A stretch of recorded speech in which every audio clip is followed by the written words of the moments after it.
Welcome to PDC. We've got another very full agenda today, so we're going to get cracking here. So with that, I will turn it over to Mr. Tom Martin for a minute for planning. Thank you so much. Good afternoon, Mayor, Vice Mayor, members of council. Just very briefly, a minute for planning. The Technical Review Committee has reviewed the first phase of the Dunbar schoolyard improvements, which will include things like grading, sidewalks within the area, fencing, landscaping, and site furnishing. So that project's coming along.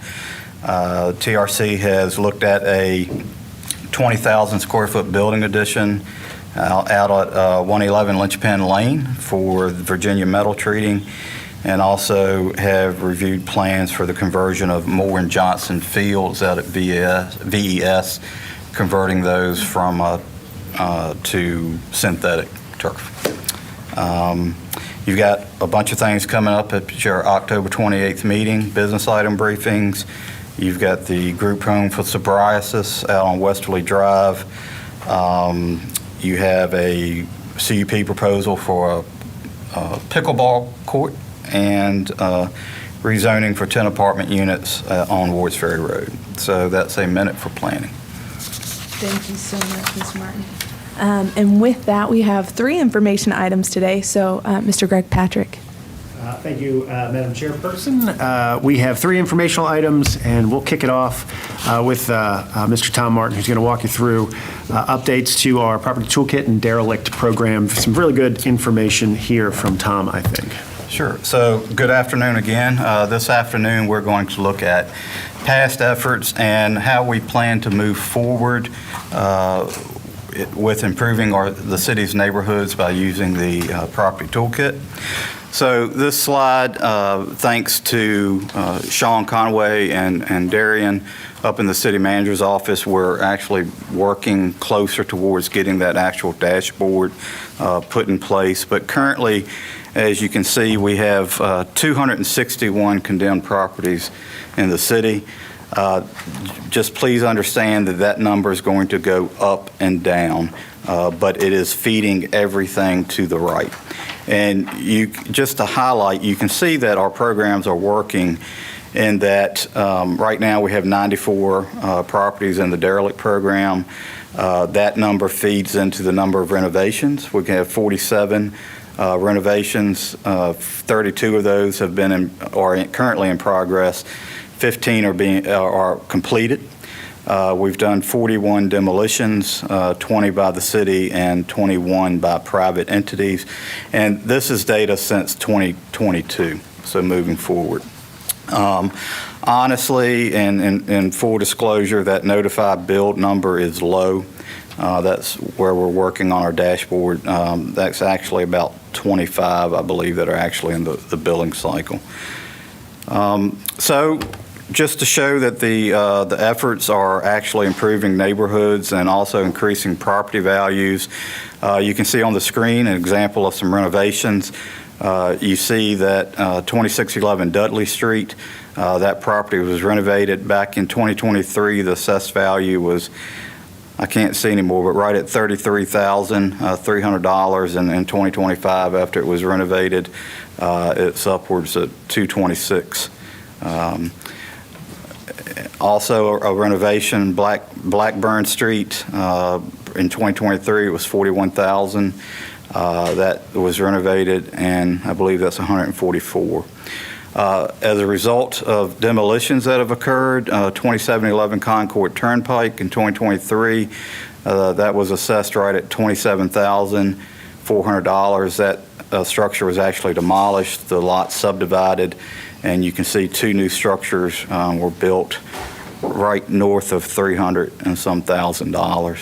And then over on Pansy Street, that structure, which was demolished, had an assessed value of $29,000, and now the new structure is $228,400. So these programs are encouraging people to, one, renovate, but then if they are demolished, we're seeing some infill housing being built, and that's what we'd like to continue to encourage. This slide you've seen many times before. It just shows where efforts are currently being focused. You can see College, Daniels, and Diamond Hill, Miller Park area, Timbridge Hill, the White Rock Hill. And it's no surprise that these are the older parts of the city and where a lot of the older structures are actually located. So in July of 2025, thanks to the hard work of Metchie Braun and Delegate Wendell Walker and council, we were able to have the state code changed to allow us to place commercial properties in the derelict program. And we've started doing that.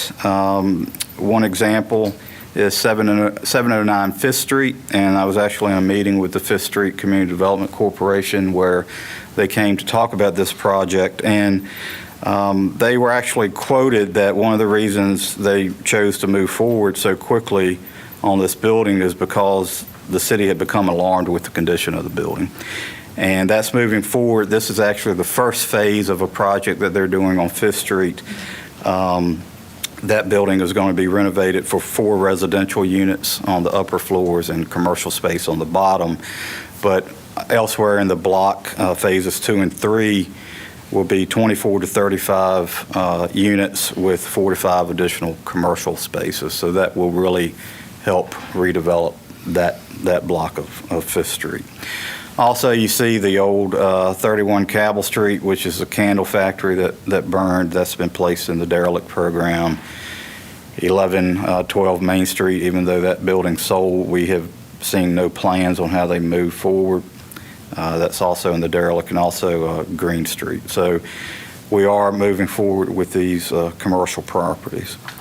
So just very briefly, we've seen how quality of life and economic development and improving public safety really helps us achieve strong neighborhoods.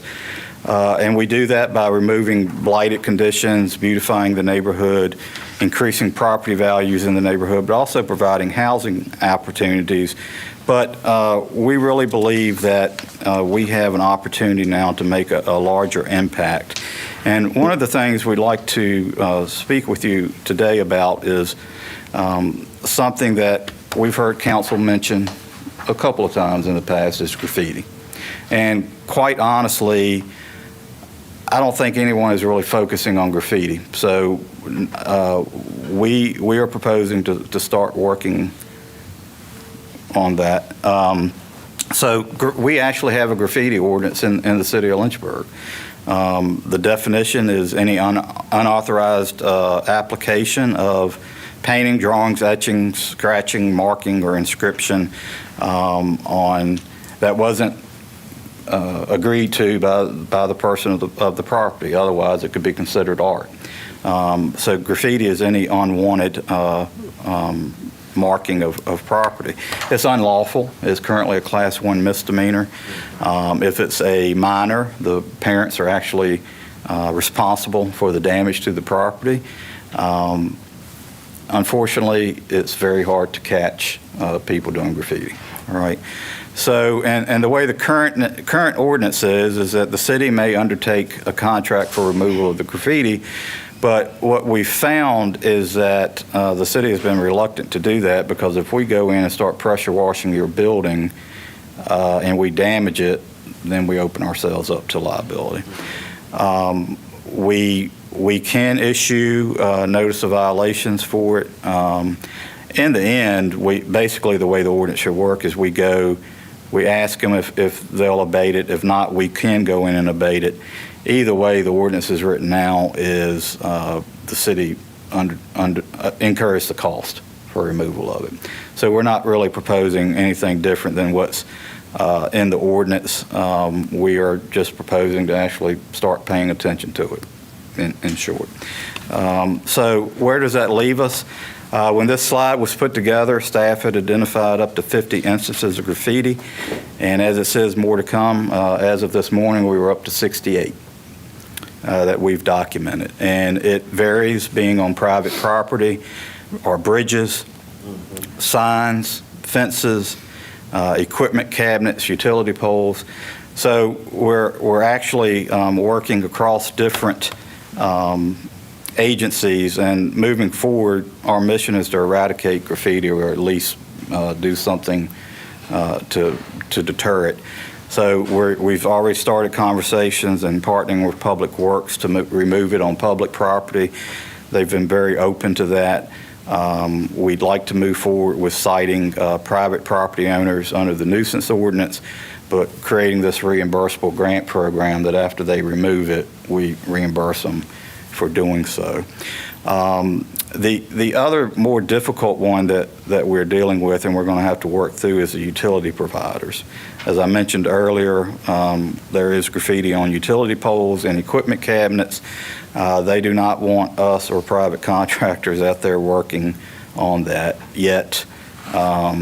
They also don't really have the staff to go out there and do it right now. So we're going to continue to navigate that and working with them to try and get that removed. So where we'd like to be at the end of this fiscal year is moving forward with demolitions of 18 properties. Now, that is what is on our target list. Please understand that that does not mean we're going to demolish 18 properties. As we've said numerous times, our goal is rehabilitation. And what we see is that when we actually start putting these properties on the list of demolition, they change hands and some of them actually get rehabilitated. That's the entire point. We'd like to eradicate graffiti or severely reduce it, but also start looking at ways to incentivize the private sector. I've started having conversations with the local Home Builders Association of ways we could create this Builders Guild, basically a group of builders, anybody that's interested in rehabbing or building new housing in certain parts of the city. And incentives could be creating this design book where there's pre-approved plans, where if you choose that plan, you move straight through the building permit process. We could offset the permit fees. We could help with service line fees with utilities, and also if there's deed research. So just something to try and encourage investment in the older parts of the city. And also looking to move forward with dashboards, better ways to track where these properties are so that if our Builders Guild wants to actually look at one, they know what properties are available. Coming up in the next 2 to 5 years, we'd like to possibly start looking at strategic property acquisition through either our capital improvement plan, possibly funds from tax delinquent sales or sale of other city property that isn't necessarily needed anymore, just ways to get it back on the tax roll. But also possibly to look at property stabilization. This structure is one that is up in one of our historic districts. It's potentially up for sale now, which is great, but it's been sitting there for quite a time. And if we moved into property stabilization, we're just talking about doing things to prevent water intrusion, things to make it deteriorate more. Also look at continuing private sector incentives, but also look at ways to create home ownership and owner improvements for our residents. So that's an update on where we've been, where we hope to go, and I'd be happy to answer any questions that you might have. Thank you, Mr. Martin. I have a couple questions for you. Okay. Yeah, go ahead. Thank you. Thank you so much for the presentation. It's greatly appreciated. This is one area that we've talked about a lot, so I'm glad to see some movement. Couple of questions. As far as the graffiti piece, I know the last time you had mentioned you were afraid that you were concerned about taking the graffiti off. It might damage some of the property. So how do we get around that piece now? Is it? Well, what we're proposing is to cite the owner, but say, oh, by the way, once you remove this, we'll reimburse you for the removal of it. Okay.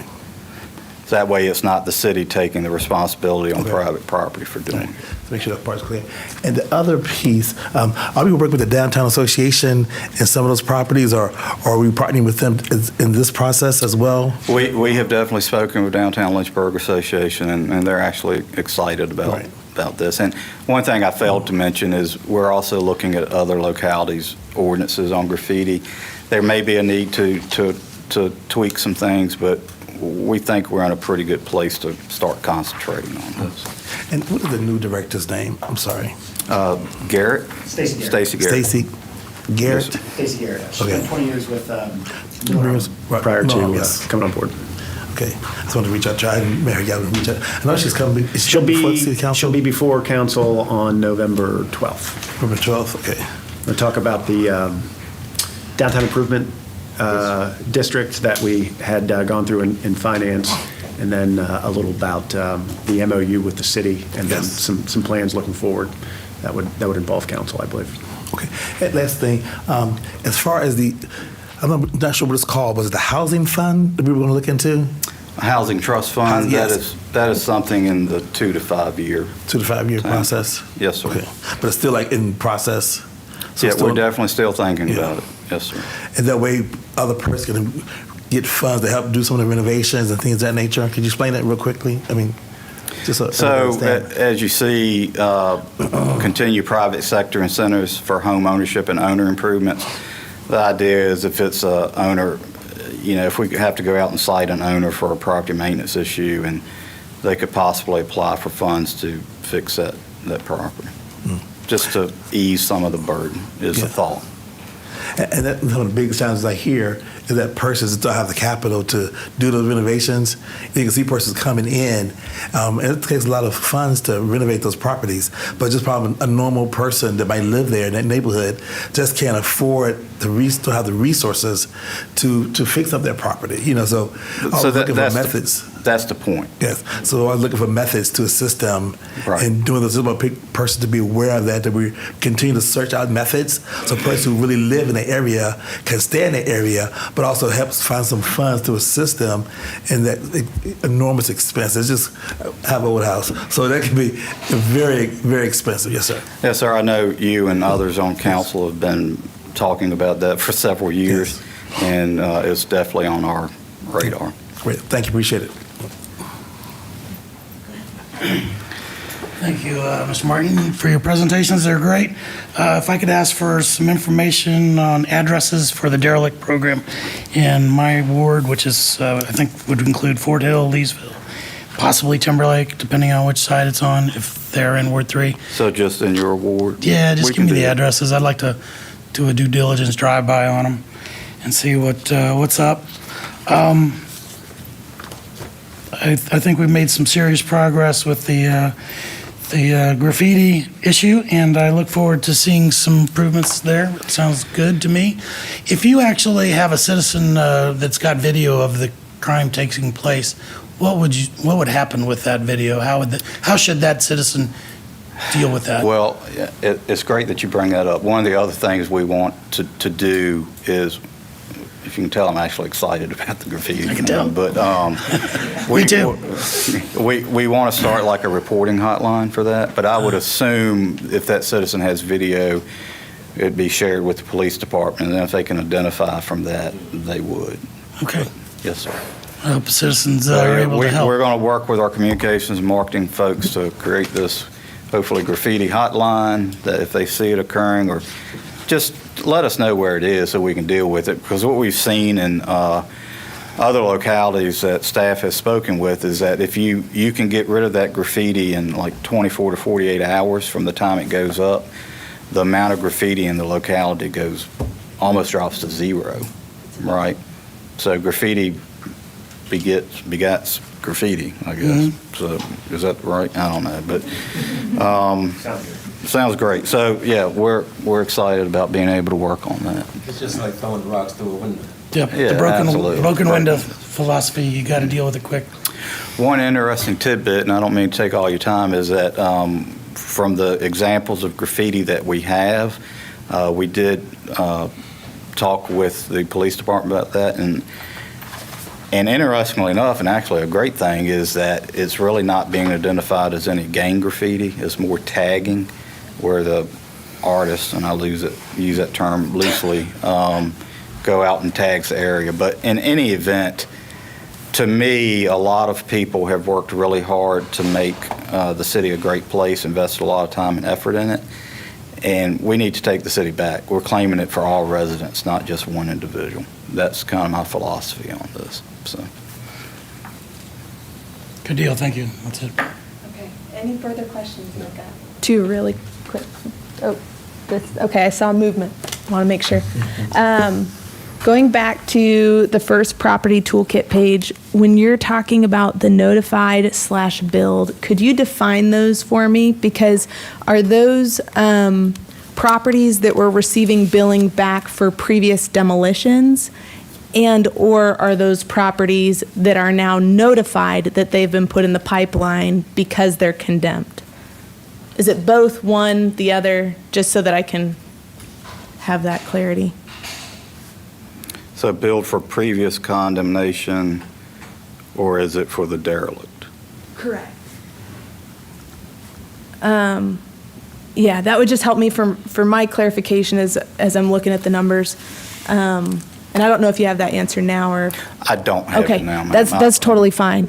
I'm sure it will show up on my memo to council list from Ms. Benson. Okay. Yes. That's perfect. Thank y'all.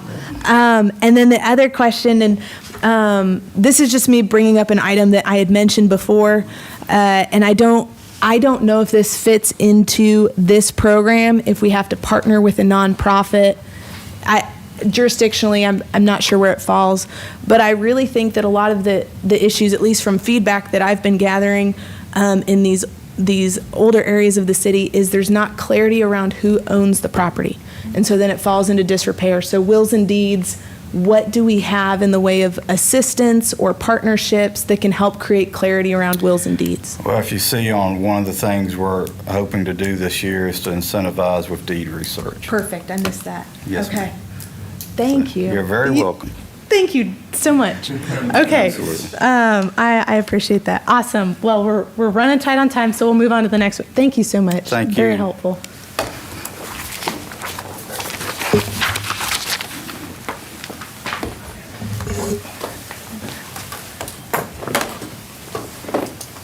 Good afternoon, Madam Chair, Mayor, members of the committee. It's their pleasure to give you an update on our major capital projects in the Water Resources Department. The first we have is the Blackwater CSO Tunnel. It is still going, construction on it is still going very well. We did run into a little issue. Well, we're trying to figure out how big of an issue it is, but in the vicinity of Rivermont Bridge, there was an old gas and oil storage facility,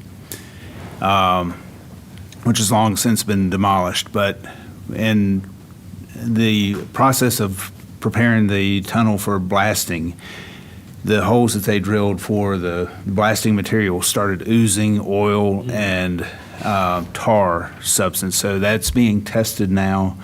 The material that's been excavated from that area is going to have to be likely hauled to a hazardous waste landfill. So there are some delays. We are waiting on a report back from the test to see exactly what the material is and where it has to go. We should get that back later this week. But overall, the project is moving along very well and is on time. And there will likely be a change order related to this, but it's still within the contingency of the project scope at this point. Okay. And we are planning on setting up a tunnel tour, most likely in the spring after we get through the winter time. College Lake Dam removal, this project is wrapping up. The final or the substantial completion inspection is to be performed tomorrow. So it is almost done. A long process to get to this point, but we're almost there. So this is a very big public safety project that had to be done, and we are very pleased that we're on the verge of completing this project. There will be some plannings and some other punch list items that have to be completed. The plannings, some of those won't happen until the spring, but the project is wrapping up. And I'll turn it over to Scott for an update on downtown. All right. Thank you, Tim. We hit a very big milestone with this project in the last week, which was the reopening of the 1200 and 1300 block of Main Street. which was right on schedule with what we had told business owners in there, that we would be out of there in front of their businesses before the holiday season for 2025 comes around. So I appreciate my team and my contractors. They did a really good effort to push that forward and got that reopened. We do have a few small items still left to cover in that area, specifically the line painting, which is actually going to be scheduled for next week on the streets. The plantings of the landscaping will obviously fall in place probably in the springtime, in the planting season in the spring, but big milestone there. The project does continue. We are working now on the 1400 and beyond blocks up towards the Pearl Street intersection. Currently, the utility contractor has completed the sewer line with the exception of the one last section at Pearl Street, and they will be going back and picking up the water line installation in the upcoming weeks here. We also have the concrete and the electrical contractors working at the Commerce Street intersection right now to try to get that fully finished, hopefully before the end of the year as well. We are still, everything's looking good on the budget side. Everything is looking good on the schedule side right now, anticipating completing in June of 2026. Personally, I feel like that we might beat that by about a month, but I want to be positive here. But yeah, we are doing very well with that project. Go ahead, Tim. Richland Hills Sewer Extension, the first phase there, also ongoing. We're about 60% complete. We are currently working in Richland Drive and Suncrest Drive with the sewer installation. We've got more sewer work to go, along with a little bit of water line work, but it does look like that project is also going to be completed in the summer of 2026. It does look like that it is also going to be under budget right now. So. And we've already had at least one hookup and more requesting hookups. So we have septic systems that are failing out there as we are going with the sewer lines. And we are, just as side fact, we are continuing with the Phase 2 design work, working on the easement acquisition with that. So that project will have a second phase in the future. College Hill utility improvements. This is the work that's taking place down on 6th and Madison. It is 95% complete right now. We are done with the water line. Everything is hooked up with the new water system in the area. We've got a little bit of storm line work and one significant sewer that is giving us a little bit of a problem, but we've got our design team doing a little bit of redesign to get that wrapped up as well. I think we will finish this by December, which is the current schedule right now, which would put them well ahead of schedule. The ultimate contract isn't up until March, so I think we're ahead of schedule, even with some couple of things that we've hit over the last month here. And lastly on my list is the Fillmore Street Waterline Project. This is a project that we just advertised. We opened bids on it 2 weeks ago. Came in at $4.7 million, which is about $1 million under budget of what we were anticipating. So we were very excited about that. We had a good contractor turnout. 5 contractors bid on the project. It includes about 7,000 feet of water line in the Fillmore Street area between 5th and 12th Street, along with Pierce and Buchanan between Park and 12th Street. There's a good amount of sewer lining that's taking place, very little sewer excavated work, and then a couple of storm lines that are being upgraded as well. We are anticipating moving ahead with awarding that contract to Midstate Construction, with the anticipating starting of construction in December. It's got an 18-month project, so we'll be looking at June of 2027. All right. All right.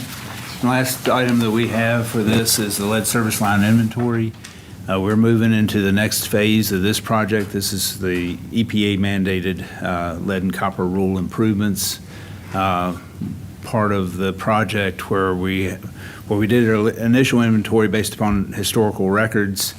Now we're going in to try to identify the rest of the service lines. And we have between publicly owned, actually the last bullet on the left-hand side, about 2,900 publicly owned service lines we have to identify, and about almost 17,000 privately owned service lines. And there's going to be a big push. You'll see a lot of publicity related to this because we're going to be trying to get access agreements with property owners so we can identify those service lines, because any that we don't have identified by October of 2027 have to go on a replacement schedule, and we'll have 10 years to replace all of them, both public and private side lines. Even if they're unknown, they will go on that list. So we want to get that list down to as many known lines as possible. We don't think we have that many service lines that will need to be replaced. So the big effort's going to be identifying what the material is of those lines between now and 2027. With that, that's the end of their report for a capital project update. We'll be glad to answer any questions. Yes. How do you plan to identify all those? So a combination of, on the public side, we will be doing potholing. So basically a small diameter hole down to the service line to determine, and then we'll identify what material is. On the private side, it'll either be that, and that's what we need access agreements for. We also have an online reporting tool that citizens can use to report what their lines are, and there's instructions on how to do that. The access agreement would also, one option is to allow us to go in the house with the property owner to identify the material coming into the house, which is by far the quickest way to do it. Sure. And least disruptive. But even if we have to excavate it, it's a small diameter hole and would restore it back to as good or better condition as before. So that's how we would do it. Okay. I just want to not let the moment go by without commending you for your on time and on budget. I've noticed that. That's great. I commend you on all of that. I love to see on time and sometimes under budget. Yes. And even early. Those are awesome. So good job. Thank you. Thank you very much. Just quick, again, thank you so much for the information. I think this, you might get excited, who's getting excited about all the projects. I'm just so happy to see our city continue to thrive and continue to grow and such needed projects. And you always hear people say, well, oh my gosh, the city's spending money on this, spending that. These are needed infrastructure projects that are so important that really continue the lifeline of our city, especially with the sewer and so many other things. So I was going to commend the staff for doing an amazing job. Now, as far as the Main Street project, thank you for reopening that. Now they're going from where I guess it's 12th and Commerce, I guess, is it going up now the next part to the expressway? Mm-hmm. Now, how does it reflect like where the flag shop is? Is it going near that area? The flag shop is which is across the highway. across it. No. No, it ends at the Pearl Street intersection, essentially where the bridge project took place about 5-6 years ago. Okay. Now, will they be affected during that construction portion, or? Should not be. Okay. Yeah. All right. Great. Thank you. Appreciate it. The areas y'all got the new copper pigtails in, Yes. all we do is tap into those. For the lead service? Waters. Yes. Lead service, yes. So that's one of the challenges, because we can't just look in the meter box to see what the material is on the private side. Mhm. So we have to, yes, that would be the case, is customers would tie into that pigtail. But in order for us to identify the private side, we have to go beyond where that pigtail Yes. is, which is on private property. Yeah, okay. Yep. Thank you. You're welcome. Yeah. Just, I want to make sure, but as far as the flex shop, I know that Christmas was like their major business area at that time period. I was going to make sure they're not hindered by the process. Just make sure we're communicating with them during that process. Yeah, we will be communicating. We are communicating with all the businesses in the area, so we will definitely reach out to them as well. And work closely with Downtown Lynchburg Yeah, Association. DLA has been our public face on that project. Sometimes they feel a little left out. Sometimes they've mentioned because they're still far up. But to make sure we support them. Yes. Okay. Thank you. Thank you.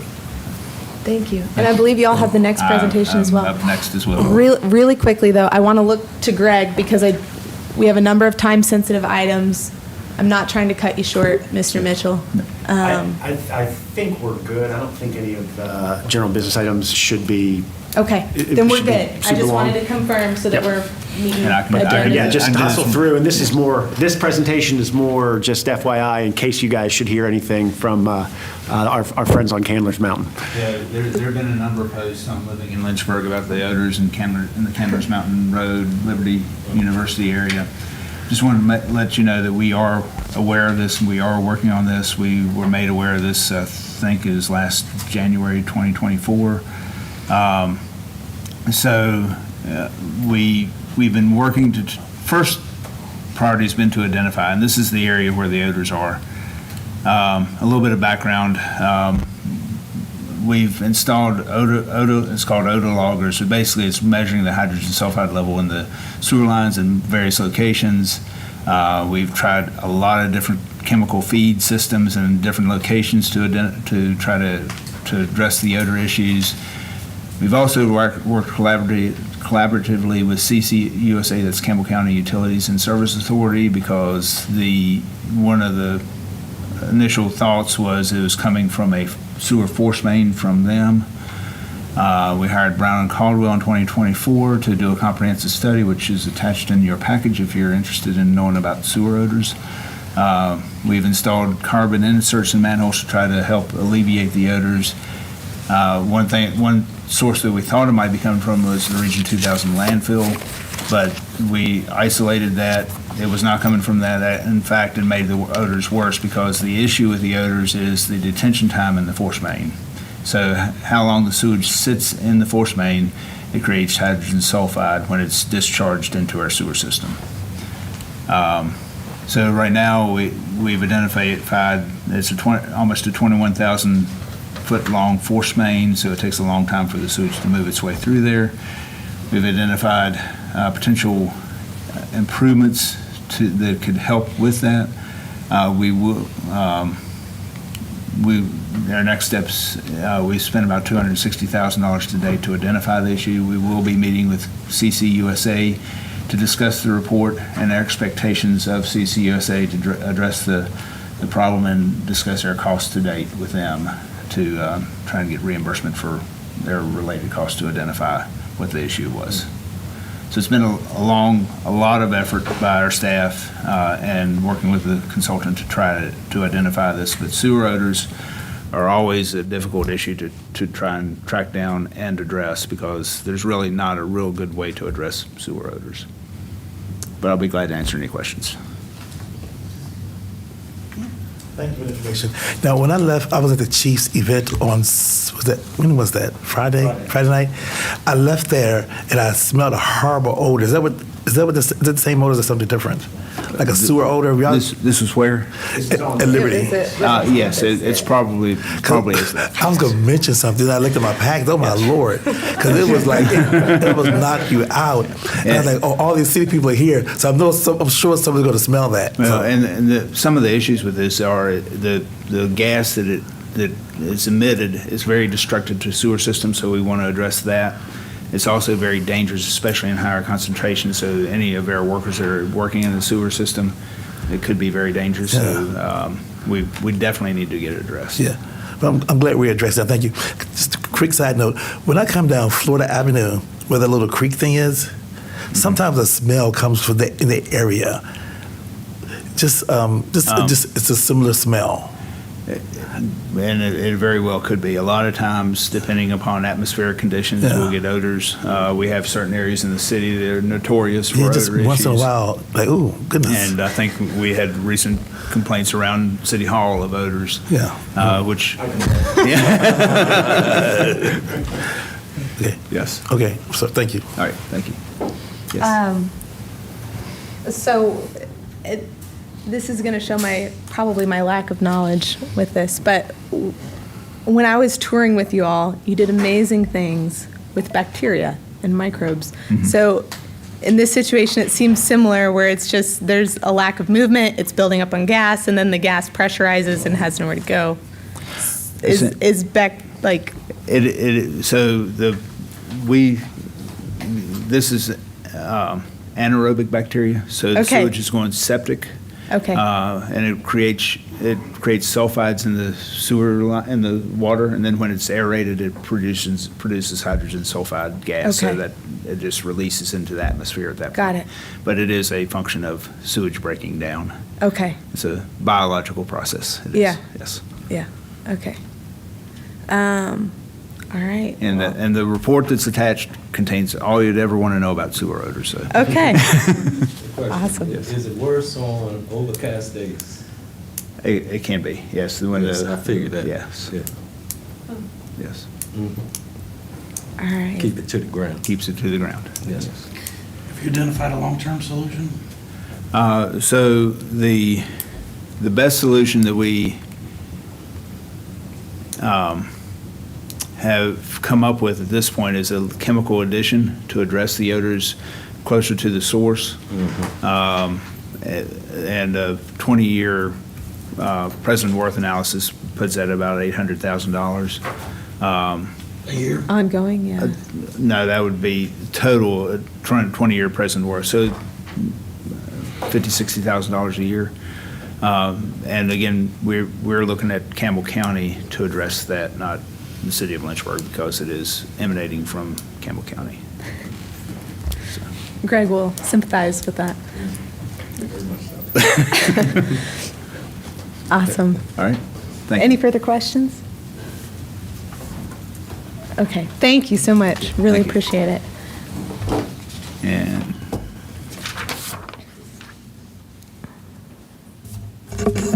getting back to the,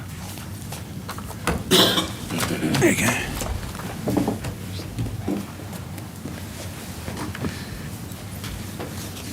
Next up, we have Cedric, who is going to talk to you about a deed of lease with the, for an airport hangar out at the Lynchburg Regional Airport. Good afternoon, Madam Chairwoman, Mr. Mayor, Vice Mayor, Councilman Wilder. What I'm bringing to you today is it'll be a recommendation going before you at council later on tonight to lease property at the Lynchburg Regional Airport to Freedom Aviation. The space to be leased is referred to as Hangar 1 and 3, and it also includes their associated office spaces. The lease expired in June, so in May of 2025, we started the request for proposal process to lease the space again. Here's a photo of the hangar space, the hangars 1 and 3. We received 2 proposals to lease the space from Bonaire and from Freedom Aviation. Freedom Aviation, this was an RFP process. Freedom Aviation had what we felt was the stronger proposal, and that is the staff recommendation that we lease the hangar to Freedom Aviation. If approved, this would be a 5-year lease starting on January 1st of 2026. The rent would be $7,000 a month, plus we have escalator clauses in our contract. As I said, this will be showing up at council tonight to be spoken on. And again, recommendation is to adopt a resolution to authorize the lease agreement between the City of Lynchburg and Freedom Aviation, and I'm available for any points of clarification if needed. Thank you so much. Any questions? This is the full lease as well, if y'all want to see anything in there. So it's also in your packets. Yeah. But Go ahead. I remember we talked about this previously. What was who had the lease prior? Bonaire did have the Okay. lease prior.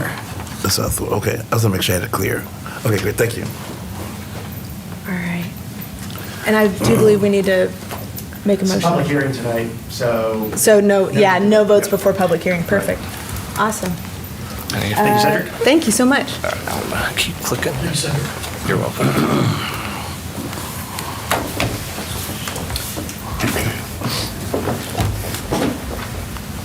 Hello again. This is a street naming request for a private street, Water's Edge. It's being proposed by Virginia Baptist Homes Incorporated. This has gone to Planning Commission and the Technical Review Committee. It will appear on City Council's general business agenda on October the 28th. Essentially, the site plan for these units have been approved. There are 9 what they call hybrid units. They contain 11 units each, which are both assisted living and independent living while they're hybrid.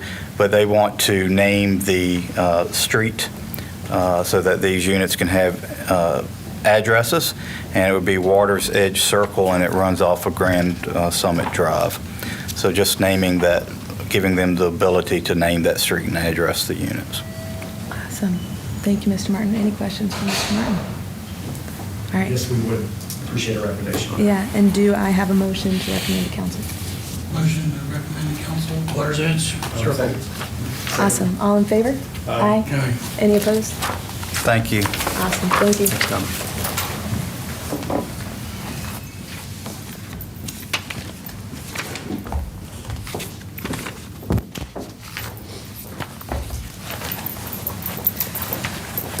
Let's see if I know how to work this.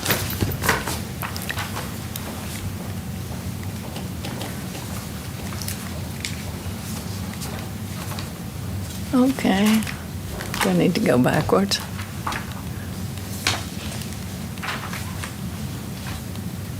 Nope. And just to clarify Thank you. briefly, Mr. Patrick, as Margette sets up, no vote on this because we have a public hearing coming up Yeah. on the 28th. Okay, perfect. Thank you. Okay, thank you so much. Oh, you're the best clicker. Thank you. I appreciate it. Good afternoon, Madam Chairperson, Mayor, Vice Mayor, Councilmember Wilder.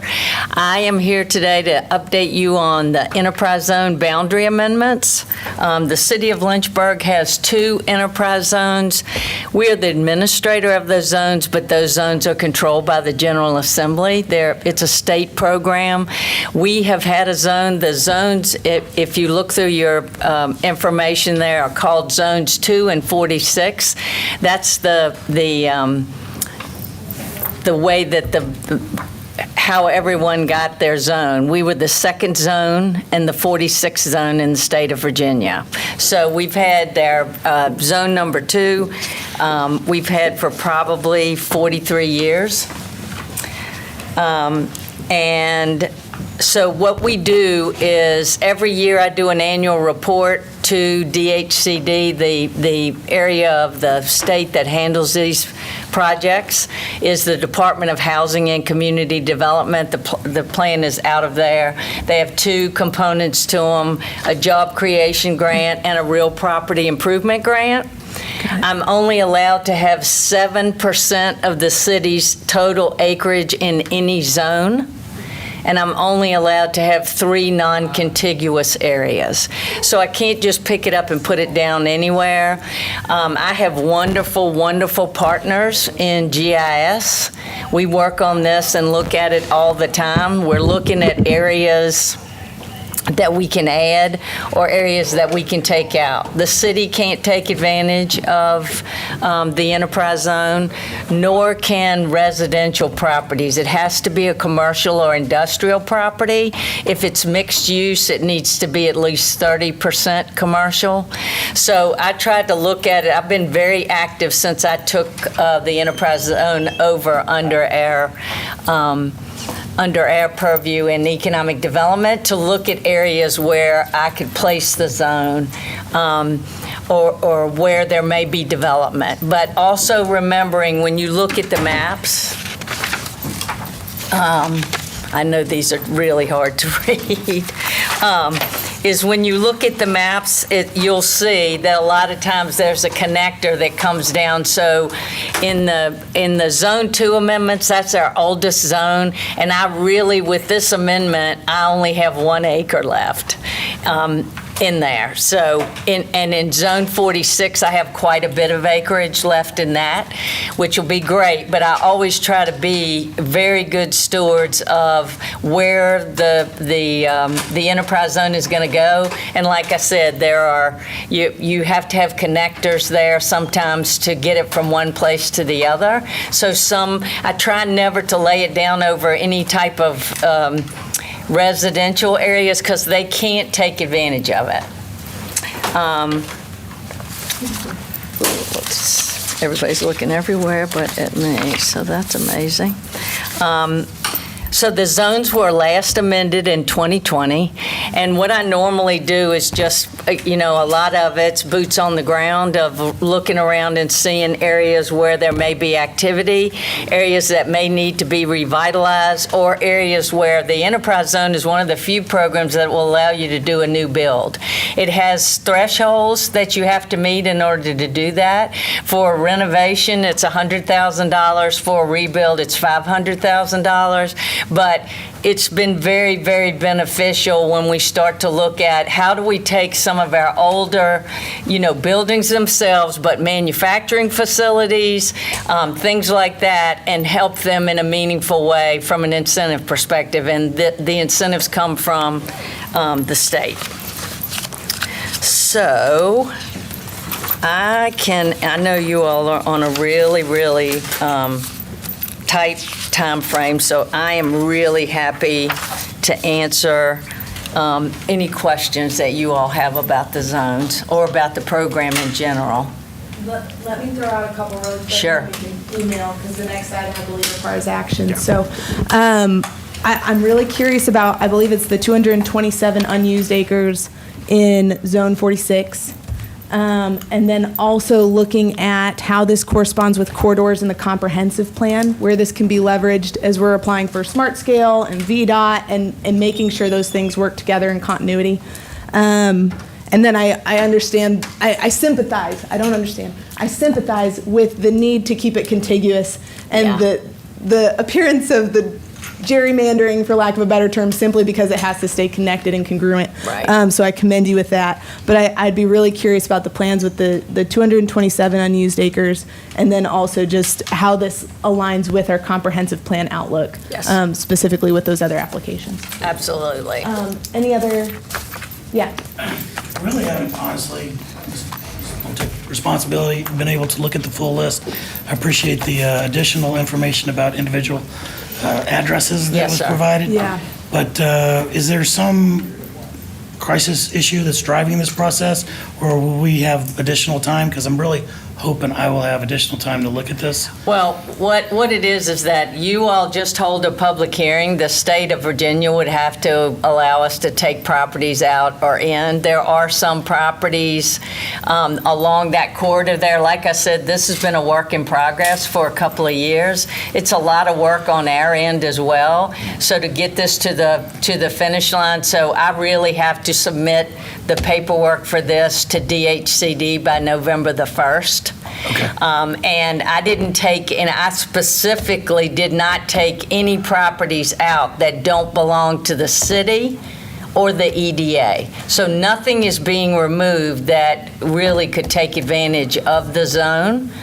And the properties being added, a lot of those were just, they were things that were in a redevelopment queue, like things were happening Already. in those areas. And some of them, they allow me, when we do an enterprise zone amendment, they allow me to backdate that to January of '25. So anybody that receives a finalized permit within that calendar year will be able to apply for those benefits. So I'm just looking at everybody, especially in Fort Hill and down in those areas down there that may come through there, that I would love to be able to have them be able to take advantage of it.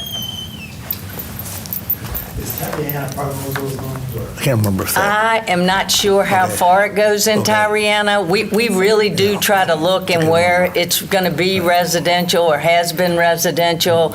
Those are places where we may remove it, but we haven't removed from private property owners for a very long time, because we would want to contact them and talk to them about why we were doing what we were doing. But if you're not redeveloping or doing something, then this can be very beneficial for attraction and retention of my businesses here, all kinds of businesses here. Thank you.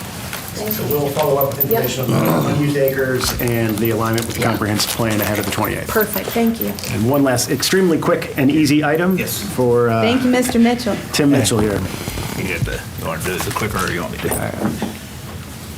So back in May, on May 13th, council approved the water and sewer contract for Certainty. And in our discussions with Certainty, an issue came up that they could not use the Certainteed as the owner of the property. It had to be Seven Hills Paperboard LLC, which is an affiliate of Certainteed. So this is simply getting council approval to change the name from Certainteed to Seven Hills Paperboard LLC, and it will say in the contract an affiliate of Certainteed. So we don't need to go through the public hearing process again, but we did need council approval to use the Seven Hills Paperboard. Awesome. Thank you. Any questions? Do I have a motion to recommend to council? So moved. Second. All in favor? Aye. Any opposed? No. Awesome. All right, thank you. Yay, thank you. All right, roll call. Here we go. Cool. Dr. Wilder? No items. Okay. Vice Mayor Deemer? Anything for this committee? Okay. Mr. Patrick, you have my list. I have that long list for you. I'm adding one more to it. A presentation on the benefits of enterprise zones. Yeah, thank you. Awesome. And then with that, our next regularly scheduled meeting is November 11th at 3 p.m. 12. 12th. It is on a Wednesday because Tuesday is Veterans Day. Day. Yes. Oh my goodness. Interesting factoid. Yes. Okay, missed that. November 12th, 3 p.m. here in the training room. Awesome. Meeting adjourned. Thank you so much.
Praise the Lord. Good evening, everyone. Welcome to our October 14th, 2025 City Council work session.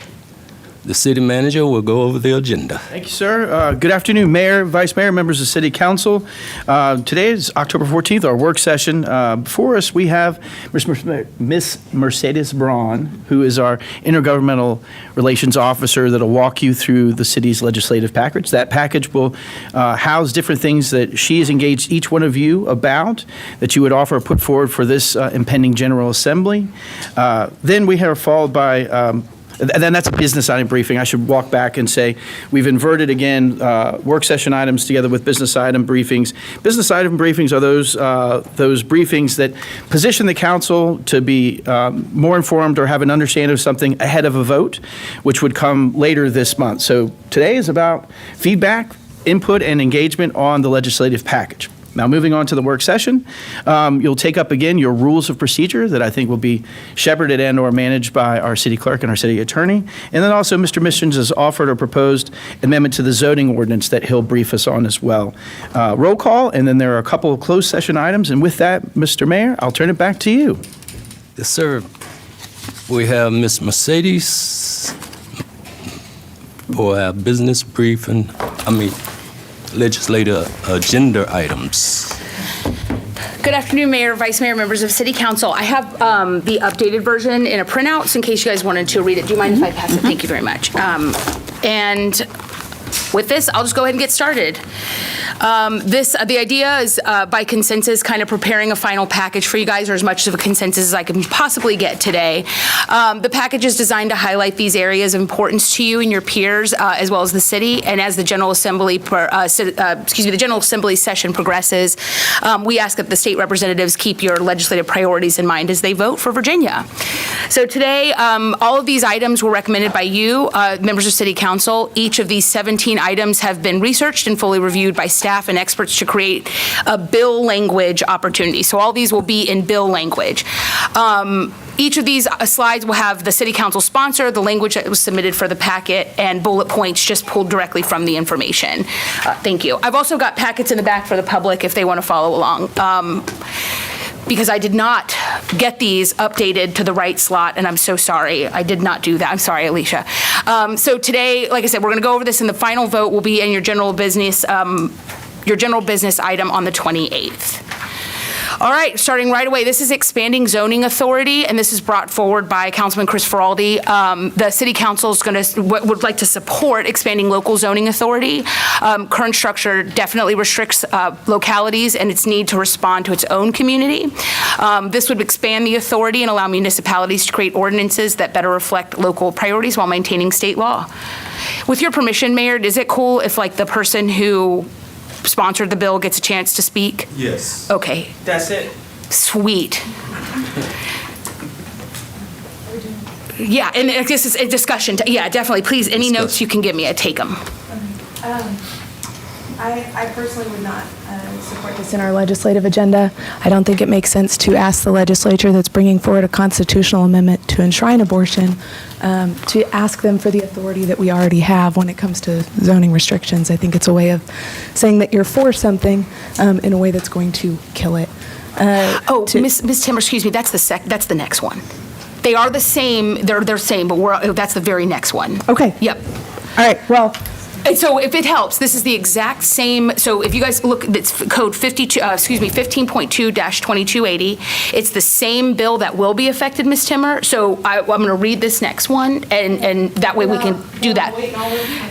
So these are specifically designated to give you more authority on any zoning. That's what this one's about. If I may, just because of that, this is really just to give us a little more flexibility on a large number of items, not just one, just in general, because I think we've run into some things where our zoning authority can be limited to some degree on a variety of projects. And spoiler alert, you're going to see some stuff about transitional housing later in this packet as well. That's also affecting zoning. And we'll touch a little bit on this code, but we'll get there, because I think I'm confusing everybody, including myself.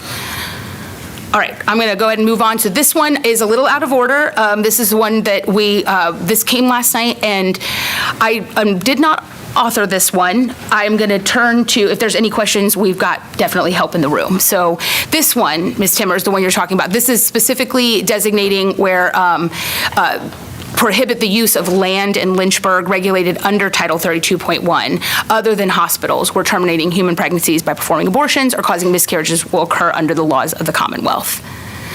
And Mayor Taylor, this is yours, if you'd like to speak on behalf of this one.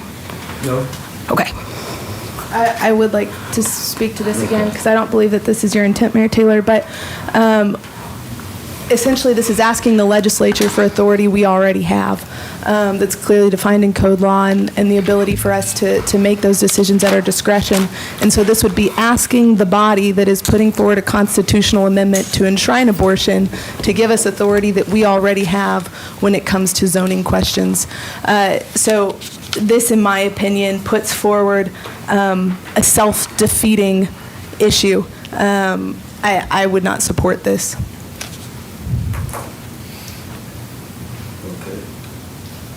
Yeah, part of my concern is the lateness of this and how we were already dealing with this issue in another way. But again, I would agree with Councilwoman Timmer that this seems to give us authority we already have, so it's redundant, and I don't think I can be in favor of it. I think we're dealing with this in a much better way, and I think we already have these authorities, don't need a law. So that's what I will be telling the legislators. Thank you, Mr. Mayor. Significant amount of conversation I've had with independent legal counsel, and then also Tom Martin, our Director of Planning. I believe that we already have this authority. I don't think that asking to add this in there is helpful. Again, we've already got it. We don't need to ask for it. And in addition to that, I've also been made aware of something that I've looked over briefly, an Attorney General's opinion that actually speaks to this, specifically detailing that regulating abortion clinics at the local level is not a Dillon Rule issue, and that it is something that we are empowered to do with our zoning code. And in addition to that, that was in a pre-Dobbs environment, so that was while Roe was still the law of the land. So I really don't think this is necessary. Anyone else? Mr. Gerard? I like it.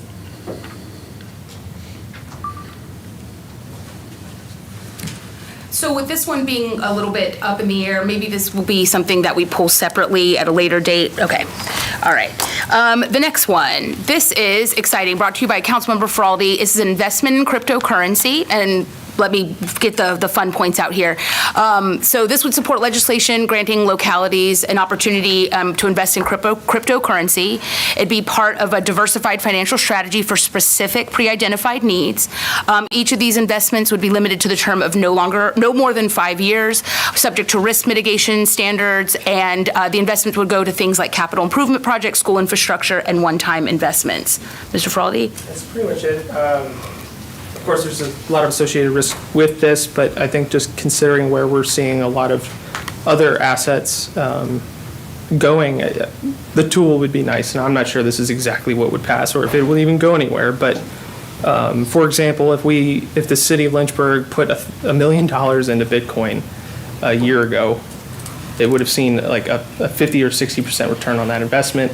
Pull that out of that market, and that's a $400,000, $500,000 return for the taxpayer. And I think that if we were to have procedures that were easy to follow, that $400,000 gets put towards all sorts of capital projects, one-time expenditures. So that's the concept. Quite frankly, I have no idea if this council will endorse it, and I have even less trust that Richmond would even pass it. However, I think it's worth noting that if we had that opportunity, we'd be able to do a lot of good with it. Following similar strategies that we already do with our investments in other areas. So that's the concept. I think it's great. I think it's a great idea. Fully supportive of it. And the only question that I have is can we buy gold too? If that's an investment strategy, I can add that, if you're being serious, right? That's what I'm asking, Okay. is that, would that be something that we could also consider at the same time? Or I don't know if there's any restrictions on localities purchasing gold, but gold has been skyrocketing as well. If we're looking at alternative strategies for investment, I think that's a wise thing to do. I'll get back to you on that, Mr. Missions. Thank you. Thank you, Mr. Mayor. What's the date? I'm an early adopter on technology. I have not done Bitcoin or anything cryptocurrency. There are some examples that it's pretty volatile, can be a bad investment as well. Bitcoin would have been good, but picking which one. So my question is pretty simple. I just don't know the answer, honestly. Has the state authorized this because of deal of concern?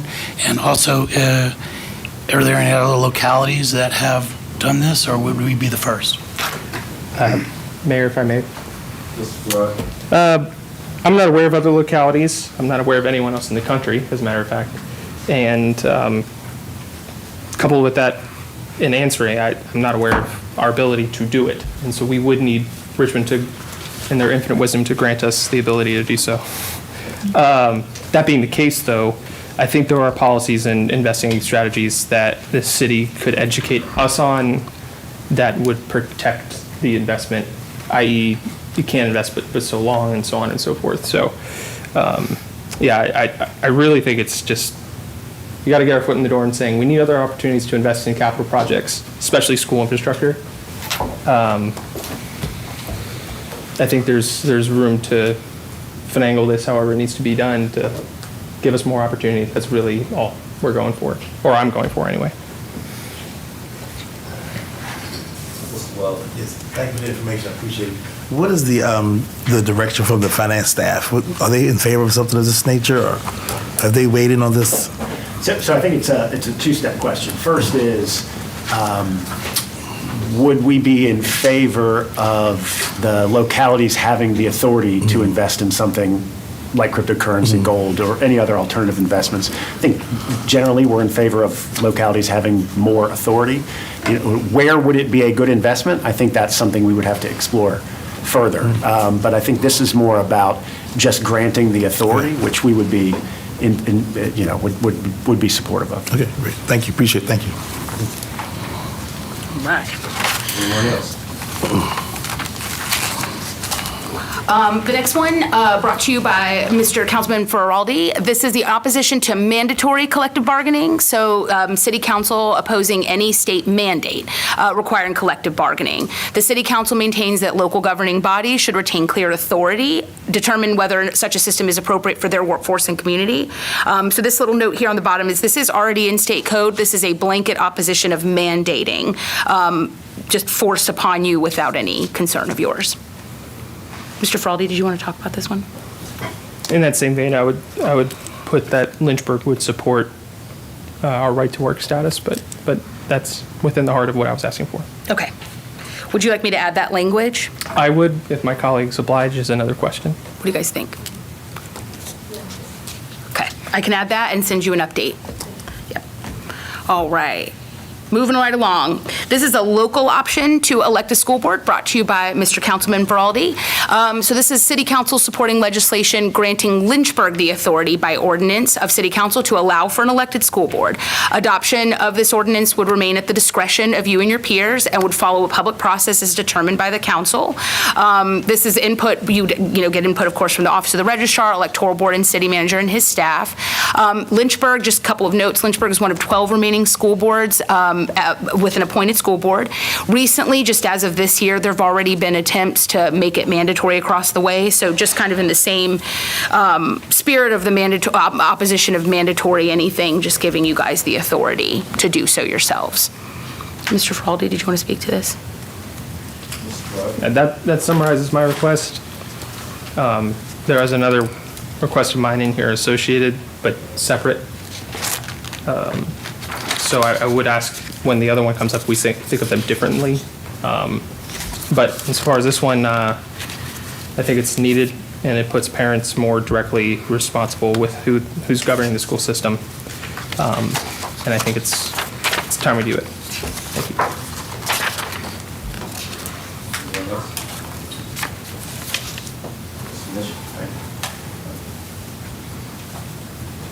I guess probably this question's for more along the lines of the city attorney maybe, or you may, Well, I can try. You can try. Worst You can case, give it I a shot. don't. So we currently have a process available to us to go from appointed to elected. Is that right? Is there? So as far as I understand, and Matt is probably better for this one, you say, yes, Lynchburg, it's all your authority. Am I correct in saying that, Matt? I'll look into that Okay. for Councilman Mischens. Because, well, I guess the question that I have specifically is not necessarily waiting on the state, but isn't there, because there were, I think, petition drives that were citizen-driven in the past to do this? Is there's a process that's citizen-driven? Because I think Lexington recently switched from appointed to elected. So they did it without any change in state law. And my concern also is with the charter, because the charter says that it's appointed. Does this put us at risk of, do we have to open the charter to do this? Because I think opening the charter is probably not a wise thing to do, especially depending on who controls the legislature. So that's a question that I have, is that something that we would need to consider? Just more questions, basically, than anything else. We'll get back to you on all that then. Thank you. Make sure that you have it. Yeah, I'm not necessarily for or against elected school board, but I do like the idea of citizens doing a petition and being part of the process to make any major changes to Lynchburg. I have some concerns about opening the charter as well. Depending on the political waves at the time, that can be dangerous. So we need to do it thoughtfully. That's pretty much it. So as this stands now, we're going to hold off on this, and then I can add language that answers your questions, Mr. Mischens, and keep it in here as part of your legislative package. Well, maybe we would get to vote on this item by item like last year, I'd imagine. We can definitely do that if that's where you guys want to go. That might be really fun. Yeah, that might be the way to But do I'm it. saying, so this item, a standalone, it'll have answers to your questions written in this as well. Sure. Okay. Thank you. All right. Moving along. Expand transportation funding beyond major Virginia cities, brought to you by Councilman Feraldi. This is an opportunity to urge the General Assembly to ensure that transportation funding supports all regions of the Commonwealth, not just Northern Virginia, Richmond, and Hampton roads. The Smart Scale process definitely leans more towards these larger cities with programs based off of heavily congested areas for traffic relief, et cetera. Reforming the funding formula might better give us an opportunity for regional equity and allow communities like Lynchburg to address some critical infrastructure needs. Mr. Feraldi, did you want to talk about this? I always love looking at shift funding formulas. I was just curious if there's been discussion about any particular component of the formula and how that would be applied in order to have greater impact for Lynchburg financially.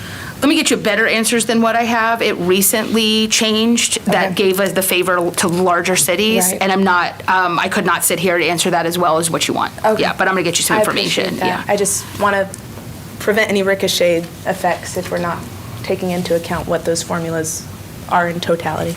Okay. Thanks. Anyone else? All right. This is voter support brought to you by Councilmember Feraldi. City Council supporting legislation to strengthen election integrity by requiring valid voter identification, opposing same-day registration, and establishing a strict chain of custody for ballots. Just oversight shared with the City Electoral Board and the local Electoral Board and Office of the Registrar. The City Council supports stricter statutory language to provide a transparent and documented chain of custody for every single process, every single stage of the election process. And accountability is to be shared between the Electoral Board, Registrar, and governing body. Yeah, I love this. This is good stuff. I was down working early voting this week, and I've also attended some of the State Registrar Association meetings over at the Hotel Roanoke, and a majority of the registrars in Virginia support reducing the number of days that the early voting transpires. And I can tell you, I was there several hours, and it was very quiet. There's a large cost, which the registrar has now come to us to pay for, to having this early voting. And even the registrars believe that the 45 days is way too long. So I don't know if it's too late to add something like that as an idea to maybe come up with a general idea of reducing the number of days of early voting, because I know they've tried to do it a few times and have been unsuccessful.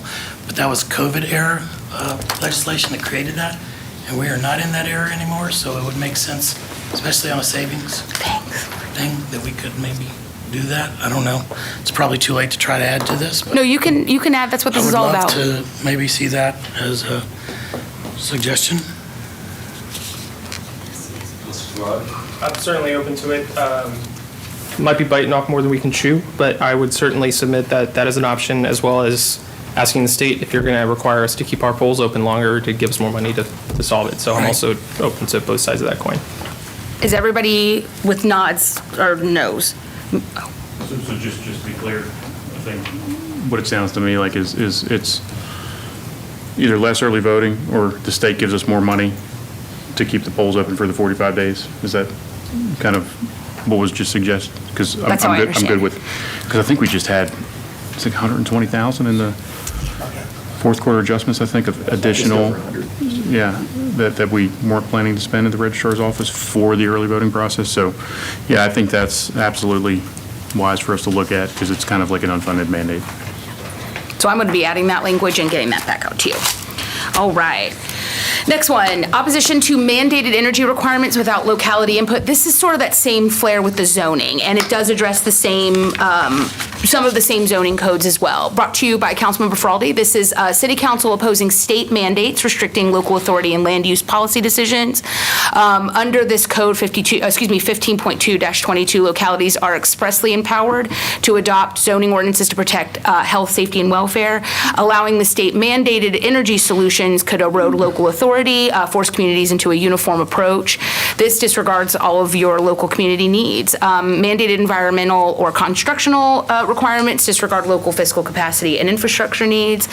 City Council would maintain that decisions about zoning, energy, infrastructure, and sustainability standards would remain in your power. Preservation of local discretion ensures that energy and environmental policy is implemented. Is this how you feeling?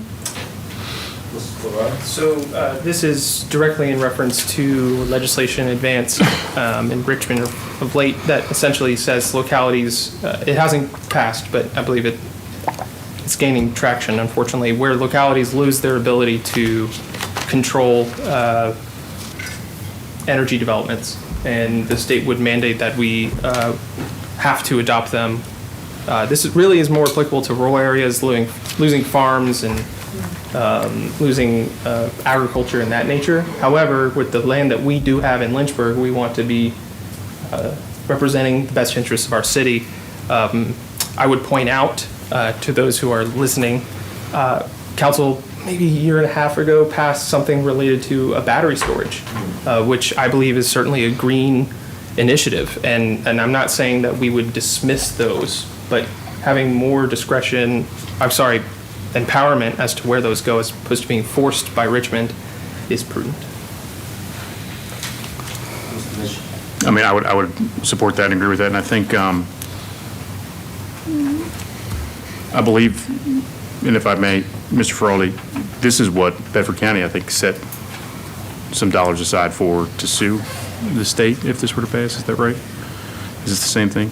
Because there's something pretty substantial that Bedford County just set about $100,000 aside for in the last year to be prepared if it were to pass to say, no, you can't tell us how to do this. And they're an important partner, and I think supporting them on this is important. All right. Reinstatement of mandatory minimums. This one brought to you by Councilmember Feraldi. This is City Council's requesting reinstatement of mandatory minimum sentences for violent felony offenders, especially in domestic cases. Virginia laws did not institute mandatory minimums in domestic cases. City Council would request adding this under this Virginia code listed here and all the ones subsequent to that to add first the mandatory minimum. This would, of course, notwithstanding any other provision of law, a person convicted of this violent felony offense should be imposed with the entire sentence. If you'd like more information, it's very interesting. Mr. Friedman, if you want to chime in, there's a lot of great stuff out here that you had talked about if you guys want more information. Okay, cool, sorry. I didn't mean to call you out, I shouldn't have. Yeah. Ms. Frawley, did you want to talk about this one at all? The state removed a lot of these mandatory minimums on violent offenders. I think they should be back. Oh, right. Absolutely agree. This is good. Thank you, Mr. Frawley. Okay.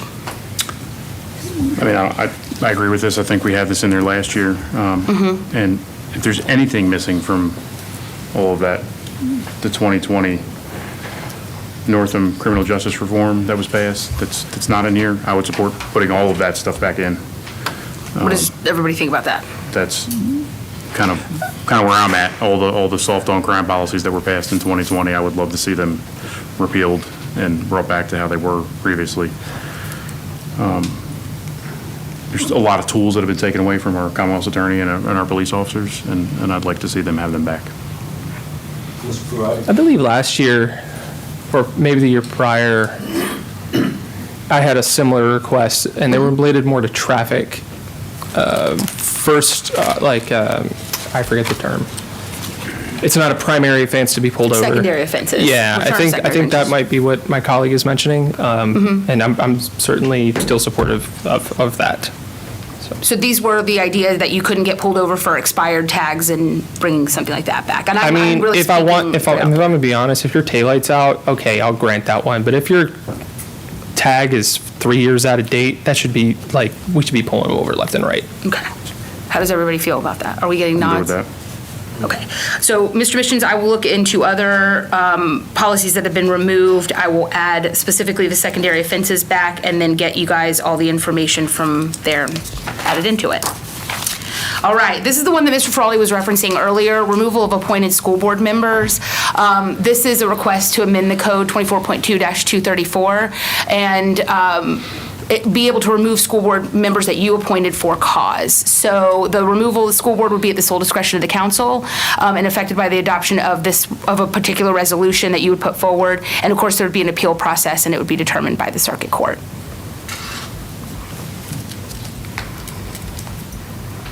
It's very simple. Thank you, Mechi. If we have the authority to appoint, we should have the authority to remove. Thank you. Thank you, Mr. Mayor.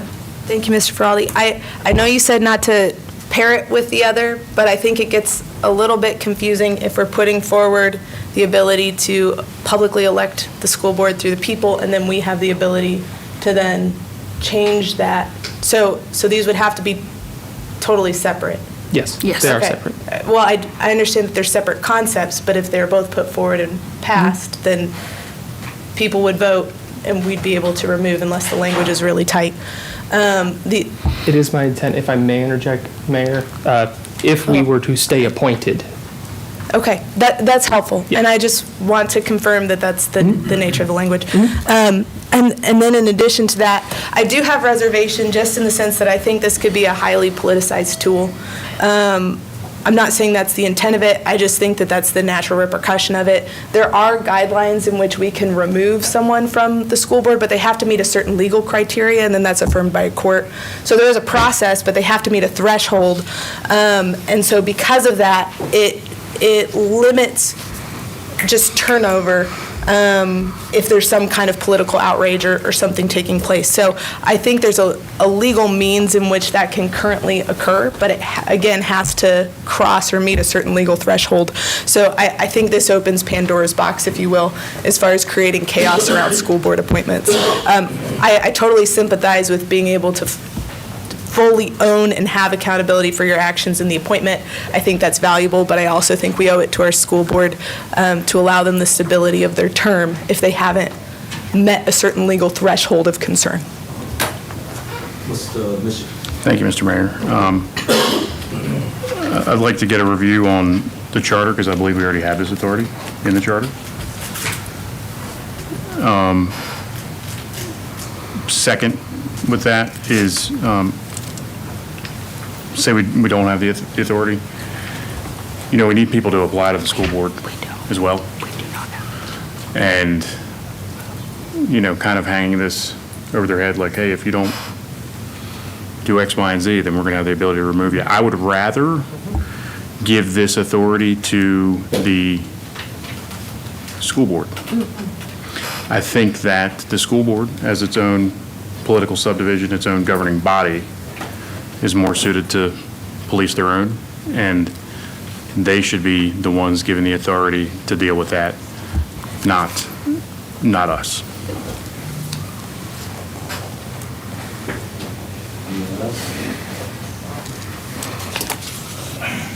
Yeah, I tend to agree. I think staying in our lane is something I spoke about when there was I don't know how to express it other than it was kind of a lynch mob against one of the school board members, and I like keeping things separate.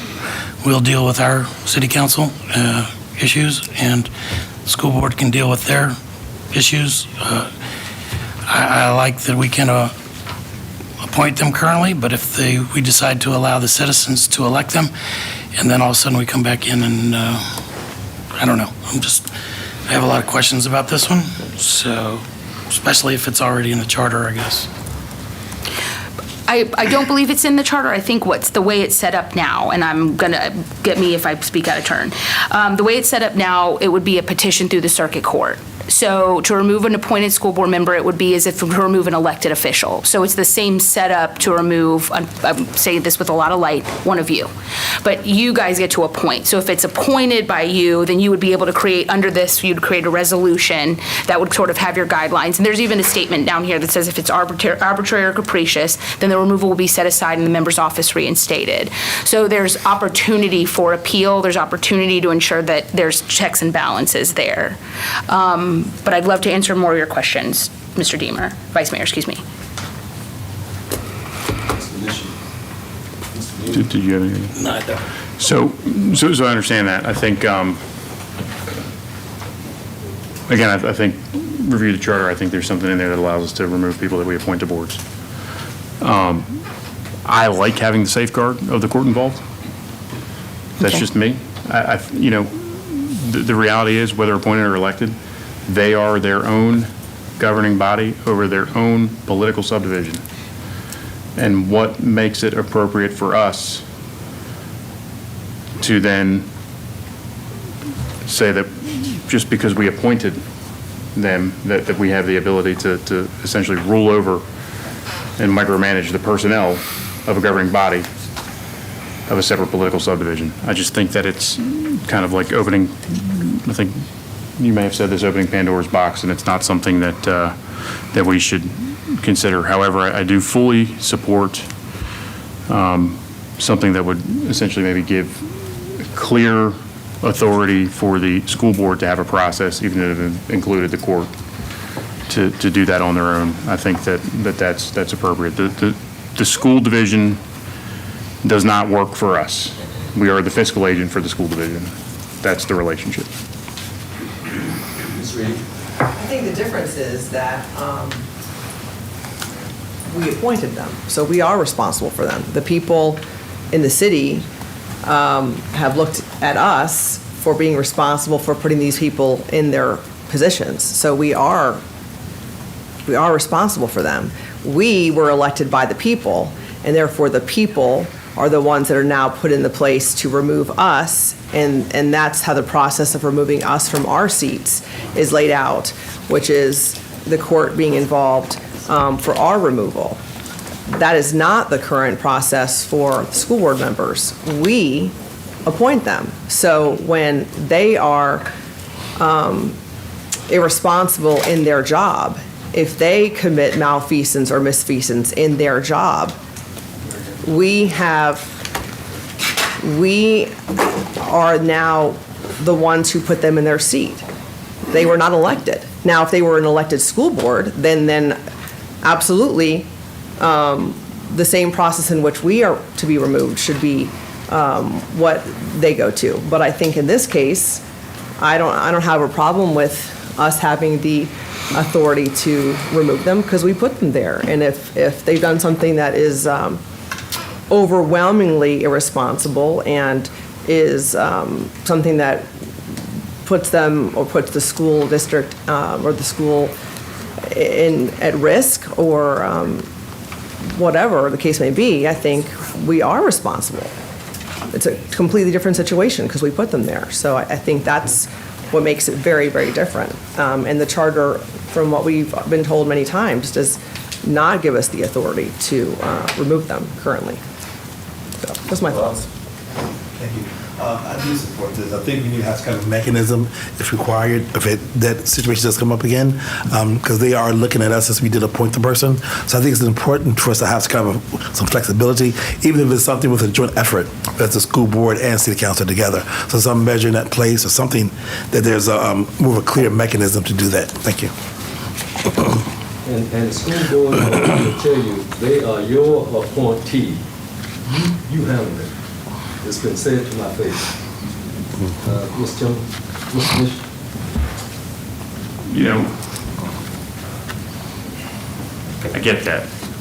You know, when we're talking about malfeasance or misfeasance in office, that's a high bar. That's not happened. So what concerns me is that there's an attempt to remove somebody for something that is arbitrary and capricious, then they have to then go out and pay an attorney to defend themselves against the resources of government when they signed up to serve. And I don't think that's right. I think that sets us up to be character assassins, and I don't support it. I have much more to add, but I want to also keep us moving along, and I would just simply ask that this be one of those items that we have more opportunity to discuss and vote on. All right. This next one is the abolishment of the Office of the Treasurer, brought forward by Mr. Councilman Feraldi. This is the City Council requesting a constitutional amendment to effect a charter change, requesting an abolishment of the elected Office of the Treasurer. All duties therein would transfer to the Department of Finance, and this would modernize government, eliminate redundancies, and ensure efficiency while preserving accountability through the City Council and state audit requirements. Mr. Feraldi. All right, so I know this is... Did I catch some eyes? So if you really break down what a treasurer does in a county versus a city, they're very different. For us, there's a very finite amount of financial items that the treasurer handles, one of which would be the tobacco tax. That's an example of just reporting to the state, this is what we've received and we're remitting and we're sending your way. Ultimately, when you're looking at the expense of the office and with there being both a treasurer's election, an outgoing treasurer, and so forth, it just caused me to really reconsider what our treasurer's office really does. And quite frankly, it's a cost-saving strategy that we can take and apply it to our finance department. And I do believe there is precedence. Other localities in the Commonwealth have already done this, particularly those that have a finance office and a CFO. In state code, also there is I'll say appropriation of language. There's language written that speaks to whether it's certain responsibilities of a treasurer or a CFO. So they're already speaking very similar. And truly, I see it as a consolidation of efforts. There's more I could say, but I don't want to dominate the time. But in the end, that's how I see it. Thank you. Anyone else? Mr. Bishop. I'm curious, so, actually I'm pulling it up right now. The Treasurer's Office, we've received state funds for that, right? Is that correct? We do receive reimbursement for some expenses in the Treasurer's Office. We'd have to provide details to what they are. All the constitutional officers' percentages are different. Got it, all right. So there would be, I guess maybe some nominal cost savings with that. I would actually ask if we could get some information about at what point did the treasurer's office then transfer over to the finance department, I guess? What did it used to be like? Because I would offer that the greatest accountability would be to have somebody that the citizens could elect over the finances of our city versus consolidating power under, it's nothing personal, but consolidating power underneath the city manager, right?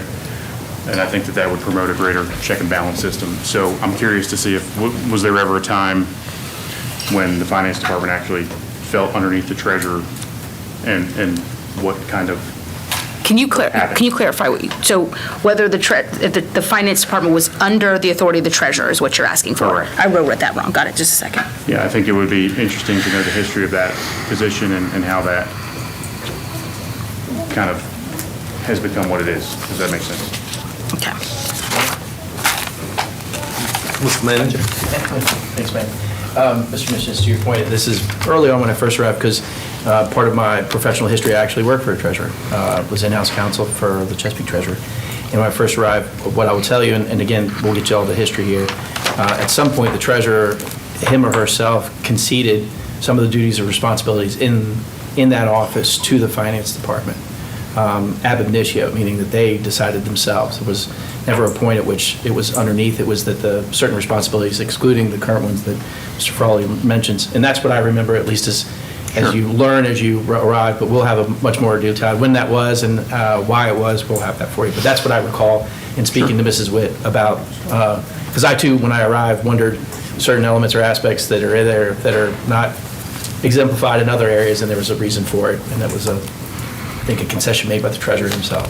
Yeah, because when I look at this, and just to be clear, this is only, is this specific to the city of Lynchburg? Is that what this is specific to? Because I definitely wouldn't want to support this if we were abolishing treasurers in localities Everywhere? where they Yeah. are the finance director. Mr. Martin Missions decided that the state of Virginia. Because I don't, I'm not a fan of that. Gotcha. But I think that, it'd be interesting to see what the history was there, why, and then I guess, the other thing that would be interesting is if you say that the treasurer kind of conceded those authorities over to the finance director, does that mean that an elected treasurer has the authority to take them back? That's a question that I have. Sure, we can look at all Right, those so where's that authority lie? Sure. Right now, if a new treasurer were to be elected, which it's not going to be an incumbent next year, do they have the ability to impose authority that they have that they aren't currently exercising? Mr. Ferrari. I see this a little differently. I see council is responsible for the manager and the manager to his staff. I see this as a city that now has the opportunity to vote for 4 people, 1 ward and 3 at large, to govern the city's finances entirely, as opposed to 1 person. So I actually see value here. I see cost savings. It's not just the savings, Mr. Mayor, of salaries that's being partly reimbursed. We're talking office space. We're talking, it might be minimal, but if we're talking about $200,000 when it comes to insurance and salaries and all the things for the work that's being done, I think it's important for us to know these are the things that the treasurer of Lynchburg actually is really doing on a day-to-day basis. And I would venture to say, with respect to those who have served in the office, it's not a 40-hour-a-week job. And I think it's important to point that out. So I think there's cost savings to be had. And we don't need duplicitous, is that the right word? We don't need extra elected positions for folks to just collect a salary.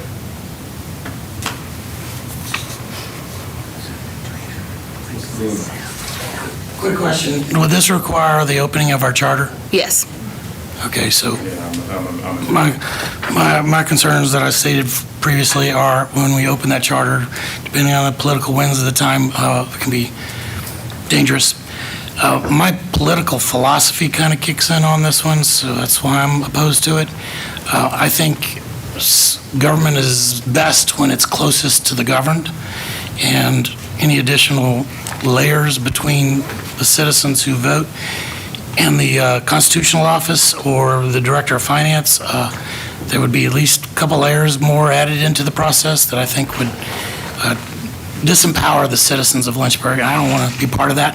In fact, my particular preference is to remove any of those layers and put the power back in the hands of the citizens. So I am hopeful that in the future, these finance powers that have been at some point historically ceded to the city manager and the city finance director and all these folks go back to the treasurer. That would be my absolute wish. Because again, that constitutional office through elections is directly responsible to the people of Lynchburg. And when it comes to money, I want those checks and balances there. I think they're important. I think our founders in Virginia gave us these constitutional offices and gave the citizens the power over electing these constitutional offices.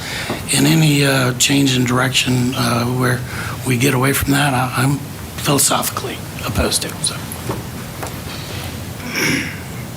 All right. Oh, are we going back? Go ahead. One quick note. Can we highlight anything that would require us to open a charter on this when you? Yeah, yes, absolutely. So the couple I've mentioned so far actually have them in there for sure, but yes, I will definitely do so. I also want to make it clear too, on this one, the statement, and I understand, so I'm not trying to convince you to do whatever, this is yours. But just making sure that you do see that this is the accountability through the city council and giving authority to the elected officials. I want to make sure that you guys see that on there too. Okay, all right, Mr. Feraldi, we're done with yours now. So, moving on to reevaluating human services funding. I brought this up a couple times. Mr. Missions has brought this up as well, and obviously this is sponsored by him. The city council supports amending the Code of Virginia outlining welfare to revise the formula used to allocate this human services funding to localities. The revised model should prioritize active caseload volume over total population. The State Department of Human Services should incorporate data on recent caseload trends and projected future growth, just to ensure that allocations responsive to actual service responsive to actual service demands. And the state should also evaluate compensatory measures that reflect hours worked. Mr. Missions, you want to talk about this? This is all you. Thank you. It's very short and sweet. When I learned that funding for human services from the state level, I guess like the core funding, the base funding, is done by population. But then I learned when it comes to caseload, we have a similar caseload here in Lynchburg as they do in Virginia Beach. Mm-hmm. I immediately identified that as a broken system. Mm-hmm. And I think we need to appeal to the state to fix that, because if we are experiencing the caseload of Virginia Beach and our population is 80,000, what's the population of Virginia Beach? 500? It's not 80,000, I can tell you that. Six times almost. The largest city in the Commonwealth of Virginia. Yes, and so they get 6 times the funding for the same caseload, essentially. I'm sure it's probably different than that. We need to do something about that, because we have people that are served and impacted by that department, and that department seems to be, overworked. That's all I got. All right. This one is brought to you by Councilwoman Stephanie Reed. This was brought back from our former, our 2025 legislative package as well, and I jazzed it up a little bit. So this is an introduction to a pilot literacy program. The City Council, it can be pirate themed. The City Council requests support to introduce a pilot literacy program designed to ensure that all students entering secondary education achieve a strong primary reading level. Students who do not meet established benchmarks would be provided with elective reading courses in middle and high school to strengthen their literacy skills. So the city is seeking funding and programmatic guidance from the Department of Education to implement this initiative. Yes, so I got these last year. I want to tweak it a little bit. Yes, please. And add something. So we all know that reading is a crisis. It's not, we're facing literacy scores like we've never seen before, statewide, citywide, nationally. And it really is a crisis. So last year I brought this up, talking about the fact that I had been in all the schools and found out that we have high schoolers and middle schoolers reading at first and second grade levels in our schools. And that, the newest numbers show us that if you're not reading independently by third grade, that your risk factor for incarceration is now at 70%. Mm-hmm. And, at my other job, I these are my kids, that are fighting against that statistic, a lot of them. And so we work really hard with them daily outside of school to work with their reading individually. But when we're looking at kids in middle and high school, they're going towards that cliff. And so when I found those numbers in our high schools that kids are reading at second grade levels in 11th grade or 10th grade, they're just about to quit. They're looking to drop out of school. And we're fighting to give them a reason to hold on and to be employable and to know that they have opportunity for their futures. And so what I was fighting for last year, what I just am determined to keep asking for, is what I thought of as a pilot program, because right now we do not have any reading resource teachers in our middle or high schools. We do not have reading teachers.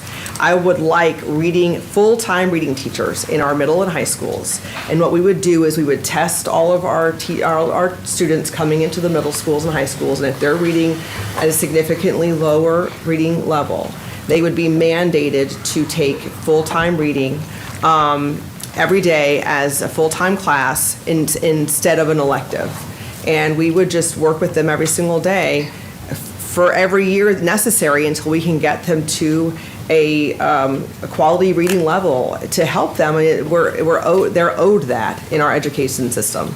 They got there for some reason that they should never have gotten to, and I think that we need to help fight for their future.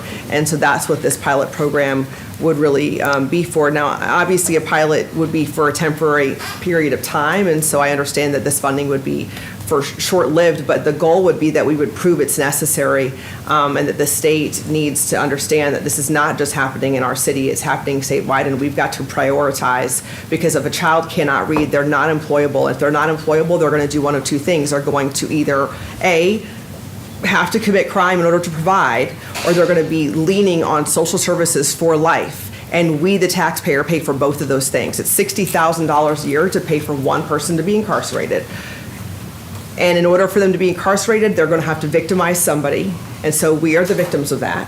Or they're going to be leaning on social services, which again means they're not employable and we're paying for that. Or we can address the problem through education, get them reading, and they can contribute to our economy and they can believe in themselves. And it's a much smarter way to spend our taxpayer dollars. So I think this is something that's totally worth us investing in, and we should be educating our kids, and they should be walking across the stage with a diploma they can read. So that's one. The second thing is, and I know this is controversial from the political perspective, but I'm just going to say it because I'm going to say it. Again, I've learned a ton in my second job, and one of the reading gaps that we're seeing, and the reason we're seeing kids coming in and struggling in the early stages of education in the first 3 or 4 years of the elementary schools is really the differences in pre-K learning. And I know it's a controversial topic of pre-K funding and so forth, but I'm just going to give you an example real quick. I'm just going to take the floor because I have it and I'm going to tell you. Here's the example. Let's say Dr. Wilder has a child and his child had 2 years of private pre-K education, okay? And then Mr. Feraldi's child had 1 year of Head Start. And then my child had 2 years of Head Start. And then Winter's child had no years of Head Start.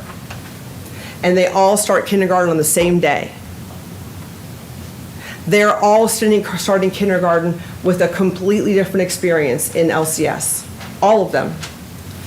Dr. Wilder's child had 2 years of private preschool and knows all of his numbers and all of his letters and all of his colors and had all this structure from his experience. And Mr. Feraldi's child had 1 year and might know some of those things. And Winter's child might know none of those things. And my child might know a few things. How are they ever going to catch up? How are they ever going to be the same? Now, there's factors at home that will make that completely different as well. Support, education, parents, not parents. But they start kindergarten on a different line, and they're going to read at a different level from day one. And if we don't have pre-K education that at least is accessible for all the kids in the city to have the opportunity to have 2 years of pre-K that at least exposes them to their letters and holding a book and being read to by a teacher, even if it's half days, that gap, y'all, it starts the second kindergarten starts. I'm telling you, it does.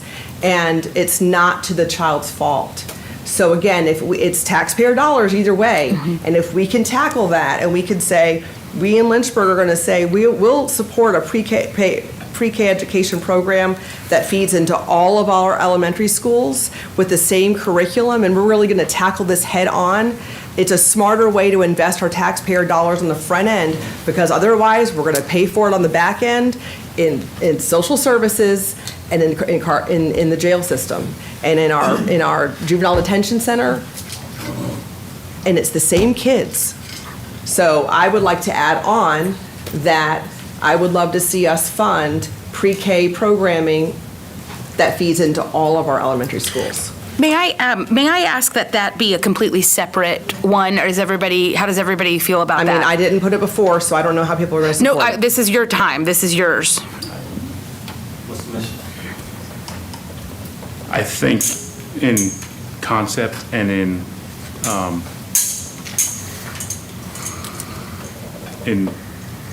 heart, it's great. But I hear about this all the time at home, and the answer isn't pre-K, it's actually TK, transitional kindergarten. That's where we don't have that in Lynchburg City. So what does that look like? What that looks like is identifying the kids that aren't ready for kindergarten and putting them in another year of a pre-kindergarten environment that is advanced from your pre-K, but not quite kindergarten. Okay. And I can say this because one of my kids actually did it, right? And I can also say that I've got a kid who spent the least amount of time in a pre-K program and ended up in a ghost town. Okay. So every kid is different. Right. And I think that if we were asking for, I think that a good start would be to say, hey, you know what? Let's get state funding for a transitional kindergarten program for Lynchburg City Schools that helps to identify these kids that aren't ready for kindergarten and gets them ready for kindergarten in an additional year, because I support that. Something. Some kids, you know, I hear about all the time from my wife, you know, there's some kids that come to kindergarten at 4 years old and they are ready and they excel. And there's some kids that come to kindergarten at 5 years old and they're not ready and they don't excel.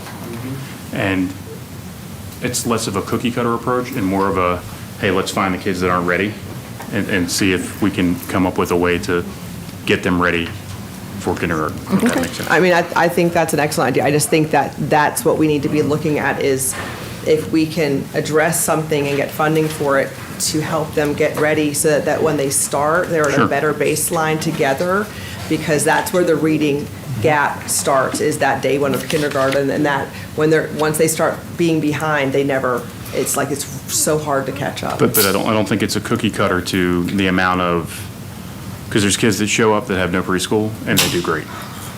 And there's kids that show up and they have years of preschool and they're not ready.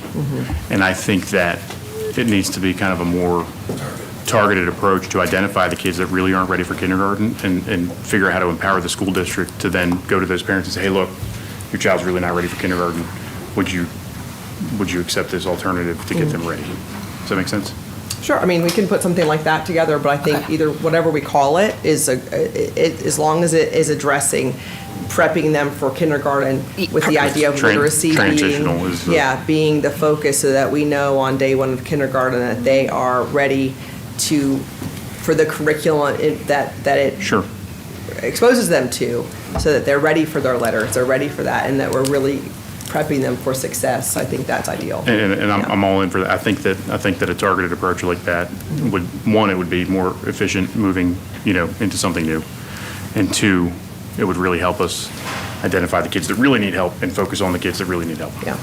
Okay.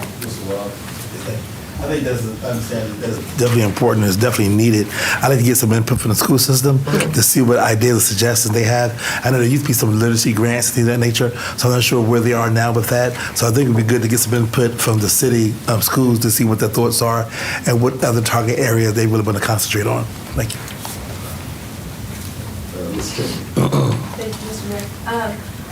Ms. Reed, thank you so much for putting this together. I know this has been your consistent passion project that's really driven you, and I'm fully supportive of it.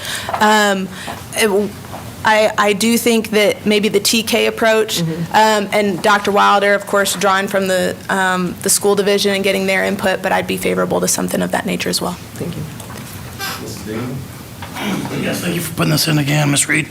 As a child of a first grade teacher, I can hear her talking in my head right now. And, we definitely have the same goal. We may have a little different ways of getting there. And I know that money doesn't always transfer into results. We've doubled the spending on education in the state in the last few years, and not a real noticeable, maybe a negative result. So we got to be careful and understand that funding doesn't necessarily translate into kids who can read. I want kids who can read. And you asked a really good question, where are the reading teachers? Part of my mind is, what are the first grade teachers? Because that was what my mom did. She taught first graders how to read. And if they did not know how to read, they didn't move on. There was no social promotion. There was none of this, just push them through the system. Because that's ends up as a disaster, as you rightly speculate. Kids who can't read, if they, by third and fourth grade, which is kind of the case now, they can't read, then their prospects are pretty bleak, and they've been left behind for sure. So, the parents, I don't want to take more time away from kids and their parents. I think parents are a key part of the solution, and preparing kids for kindergarten or pre-K or any sort of program out there to get them there. That's so much the difference if the parents are involved and if they're committed and if they're taking time to read books to their kids.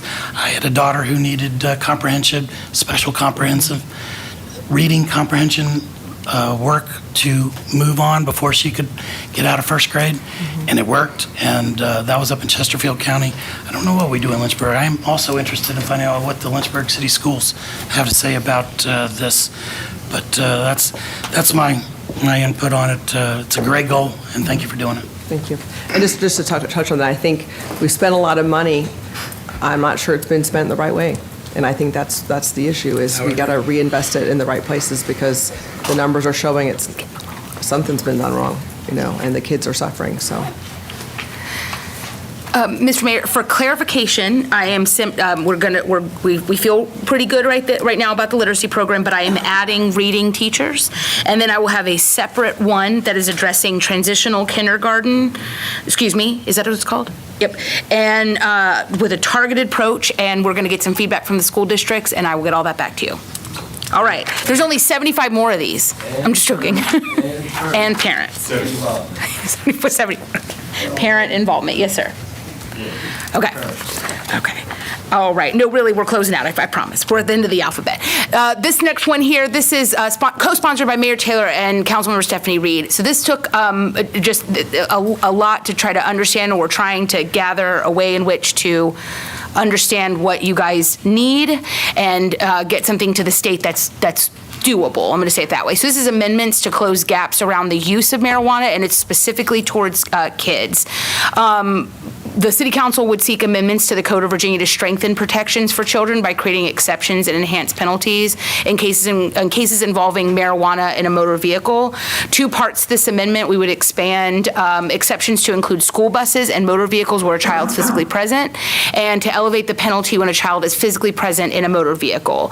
So these amendments would close those gaps, and it'd be a starting point to the next level. I'm not qualified to work on this one as well, so I worked with the city attorney and the Commonwealth attorney and obviously LPD to make sure that we got the right direction. But I'm obviously feedback, please. Yeah, so clarification on this one. So this one I did 2 years ago, and actually Delegate Walker did pick it up and took it to the committee, and it died on the floor, sadly. But it was upsetting because it died on enforceability.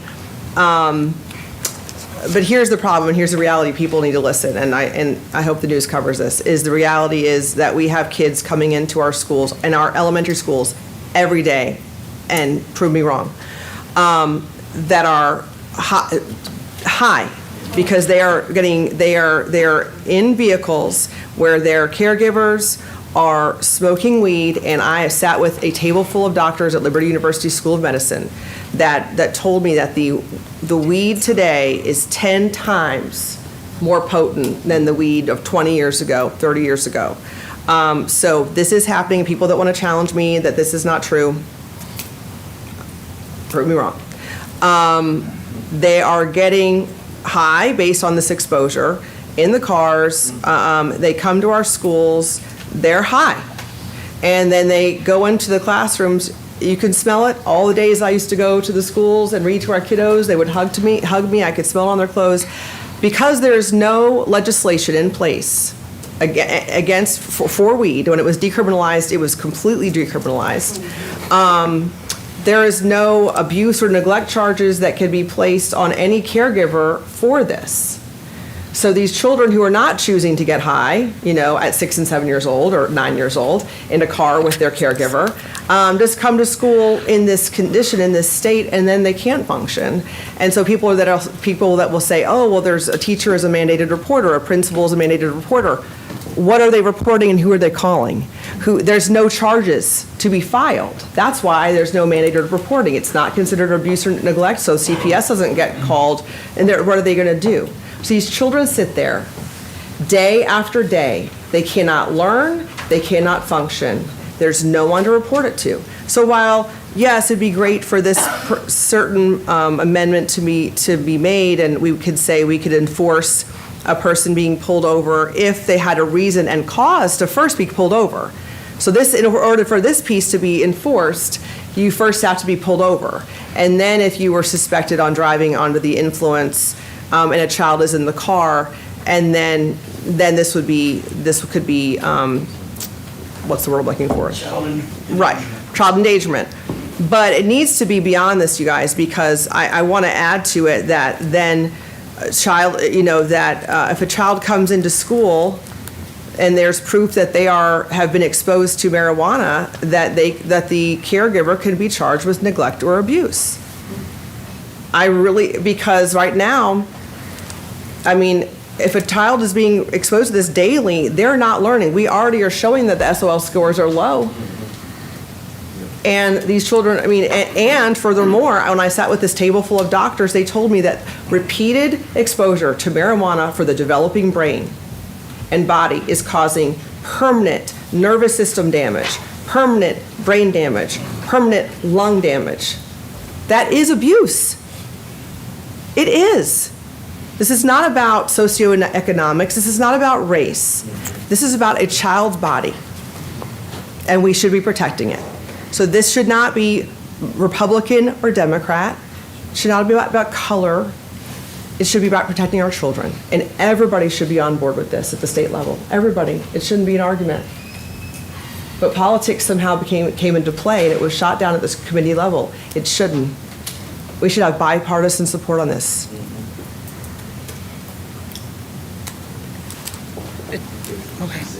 Okay.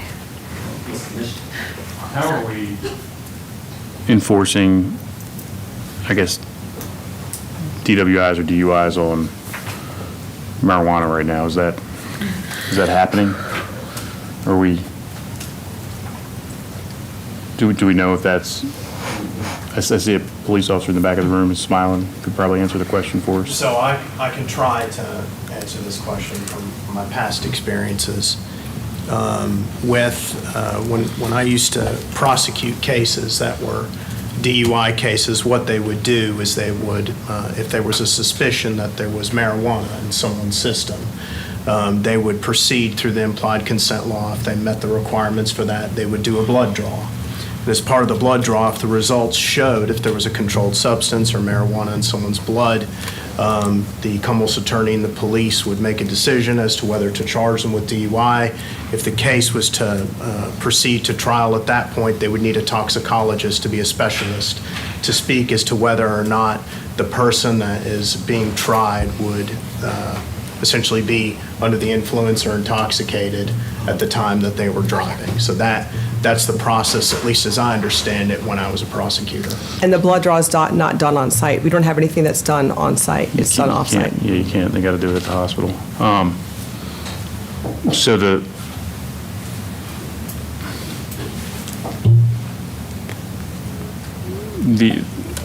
I'm assuming these are hard to get a conviction on when you get like a DUI with.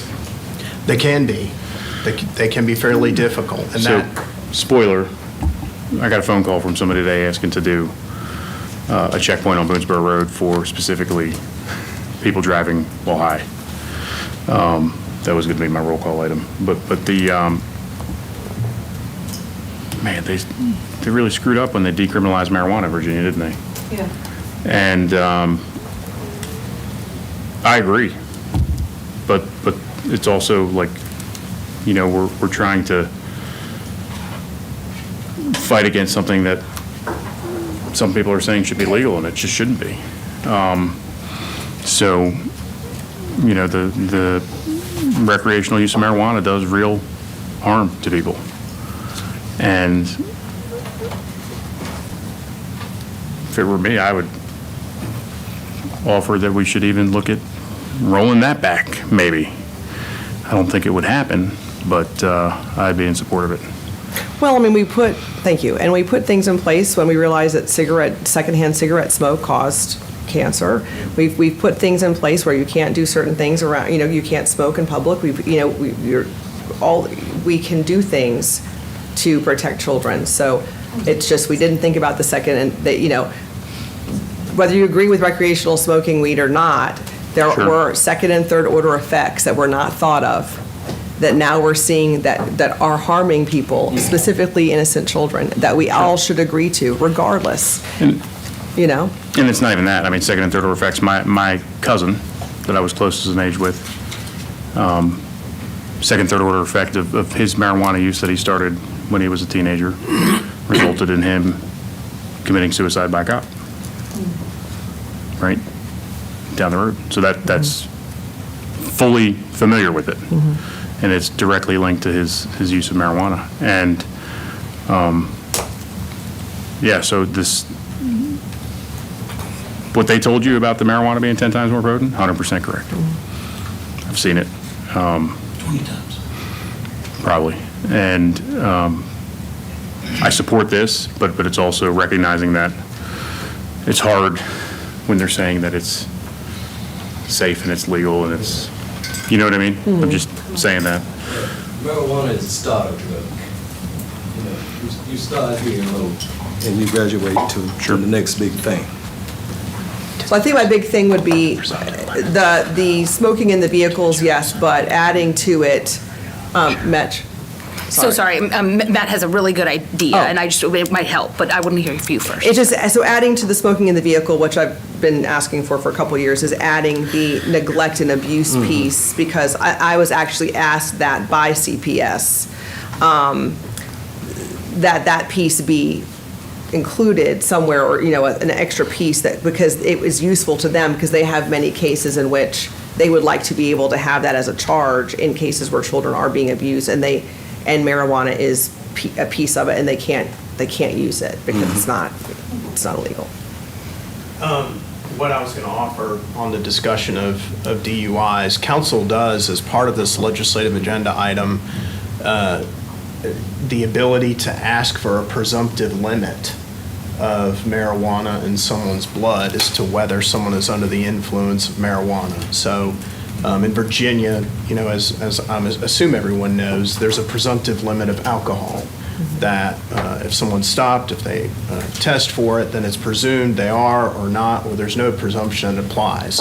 There's also other narcotics and drugs that have presumptive limits. So city council could, as part of this process, also seek a presumptive limit. Mm-hmm. And I would think it would be very helpful to prosecutors and law enforcement to have that. To add on to the abuse neglect component, it would certainly be helpful in the DSS litigation aspect. And I can tell you from a prosecutorial component, it would also be helpful from a contributing to the delinquency of a minor Yes. aspect, because then there would be able to be prosecution under that code section Yeah. if that was defined as abuse or neglect. I say we add that for all.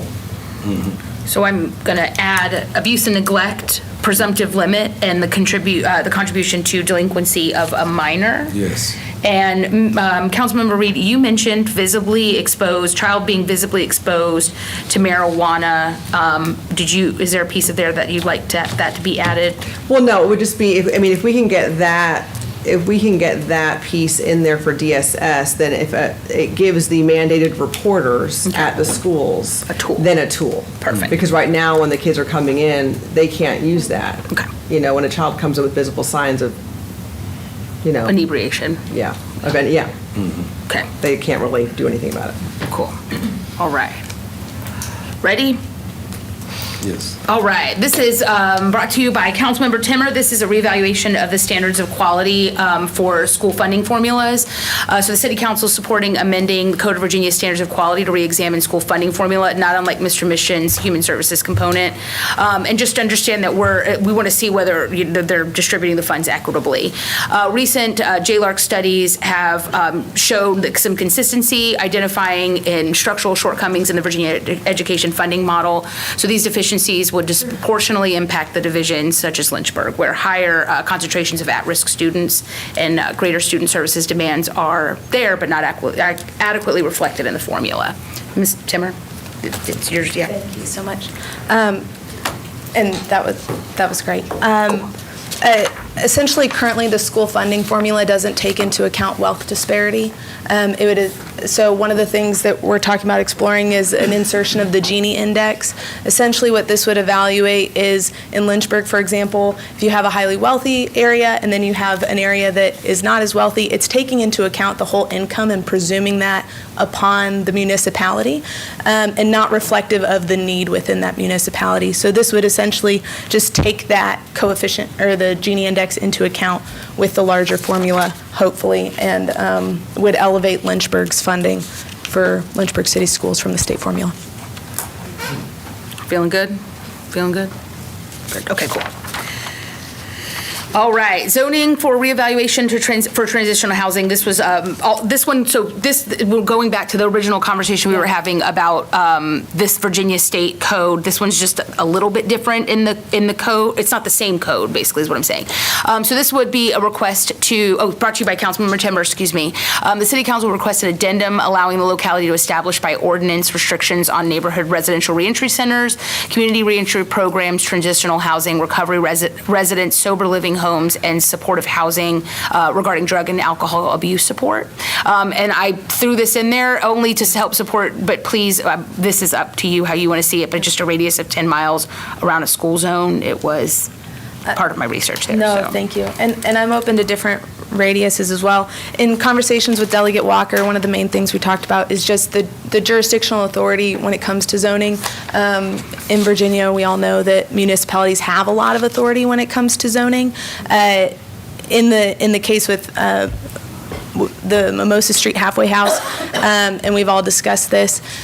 Essentially, the state has a filing mechanism, but it overcomes our local zoning requirements or our local zoning threshold when it comes to the number of unrelated same-sex persons living in a house. So this essentially just gives that authority back to us or clarifies that authority and takes that back from the state legislature. I'm cool with it if he is, yeah. Are you, Mr.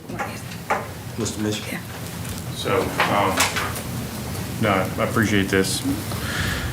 10 miles is a lot. I think it's me who threw that in there as a jumping off point for you guys. So, and the reason I say 10 miles is a lot is because I'm on the other end of Wards Ferry from Heritage, and we actually have a halfway house in Fist Acres, and I've gotten to know the folks there, and they're great. Okay. Right? And we need to have places for these people to re-enter, but they also need to be licensed. And, you know, I actually made some friends over there that I saw on a regular basis that my kids got to know, and you know, they're some people that end up getting aggravated DUIs and they realize they made a mistake and they find the Lord in jail and are trying to come out and be productive citizens, and we need to have opportunities for those people to integrate back into society. And I think that we just need to be careful about the distance requirements on that because, and I've already handed this off to the police department, something that really irks me, right, is the distance requirement for sex offenders from schools. It's not enough. And the reason I say that, and I've handed this off to the PD, is because I found a house across the street from one of our schools that's just outside that radius with 4 registered sex offenders living in it, some of them on probation, all for child sex and child porn related crimes. So when I see that right next to a school, that's a red flag. It's already been handed off to the PD. But this just kind of made me think of that. Maybe we need to consider that as well. Would you like me to add that to the legislative package? If it's related to child sex crimes, I think they need to be further away than whatever the standard is from schools. Can I get kind of like? Yeah. Okay. I'm affirming of that. I just wanted to thank Councilmember Missions. I agree with the 10 mile, and I thank you, Ms. Braun, for preparing it. So, reducing that radius I think is great. And even if it's just that the city has the zoning authority, that aspect we may not even need to put in that radius component. And thank you for your comments in regards to halfway houses. We definitely need them. Want them in the city. Yep. Just want to make sure it's not disturbing the fabric of a community. Yeah, thank you. So I'm going to take out the radius, period. That's great, yeah. We're good, okay. And then I'm going to add a new one about sex offenders and extending the radius for registered sex offenders around schools. Around schools. Got it. Specifically related to sex offenders with, convictions for child porn and child sex crimes type. Gotcha. And we're all doing one of these things? And what is the radius for sex offenders around school right now? It's either 500 or 1,000 feet. Feet? Yeah, it's Okay. feet. What kind of radius would you like to see? I mean, 10 miles? I could just add it. 10 miles, no. I mean, there's got to be provision for it, but it's also, and maybe it's more nuanced than that when there's multiple of them living in a house, right? Like that's. With the same. Yeah. Okay. I don't want to put it all out there, but you know what I mean? It's, let me write something up and It's a very weird get it out to you. situation. Yeah. Mr. Beamer. I would just suggest that the radius should be close to the maximum amount a child would walk from their home to the school. That's good. Something like that. I mean, I know I walked a long way as a kid to a school, and nobody does that anymore. Both ways. Both ways uphill in the snow. But not a whole lot of that going on, but if it would be somehow related to the amount that they walk, because that, I think, is kind of important.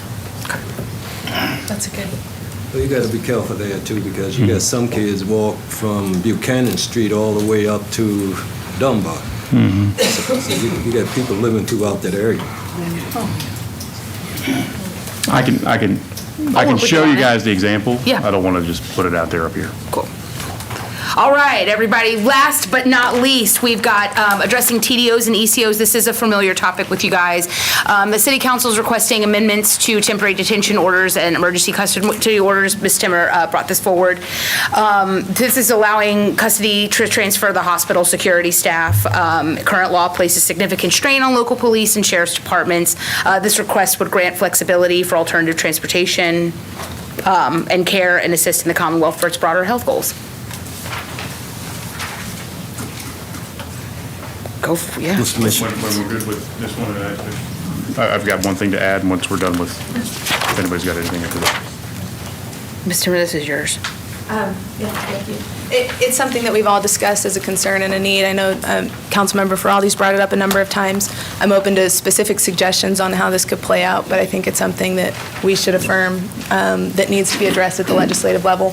And it's greatly affecting our police department. We all know that. So it would get more officers on the streets. And then, of course, we've got the pilot and the actions going on with Horizon Behavioral Health.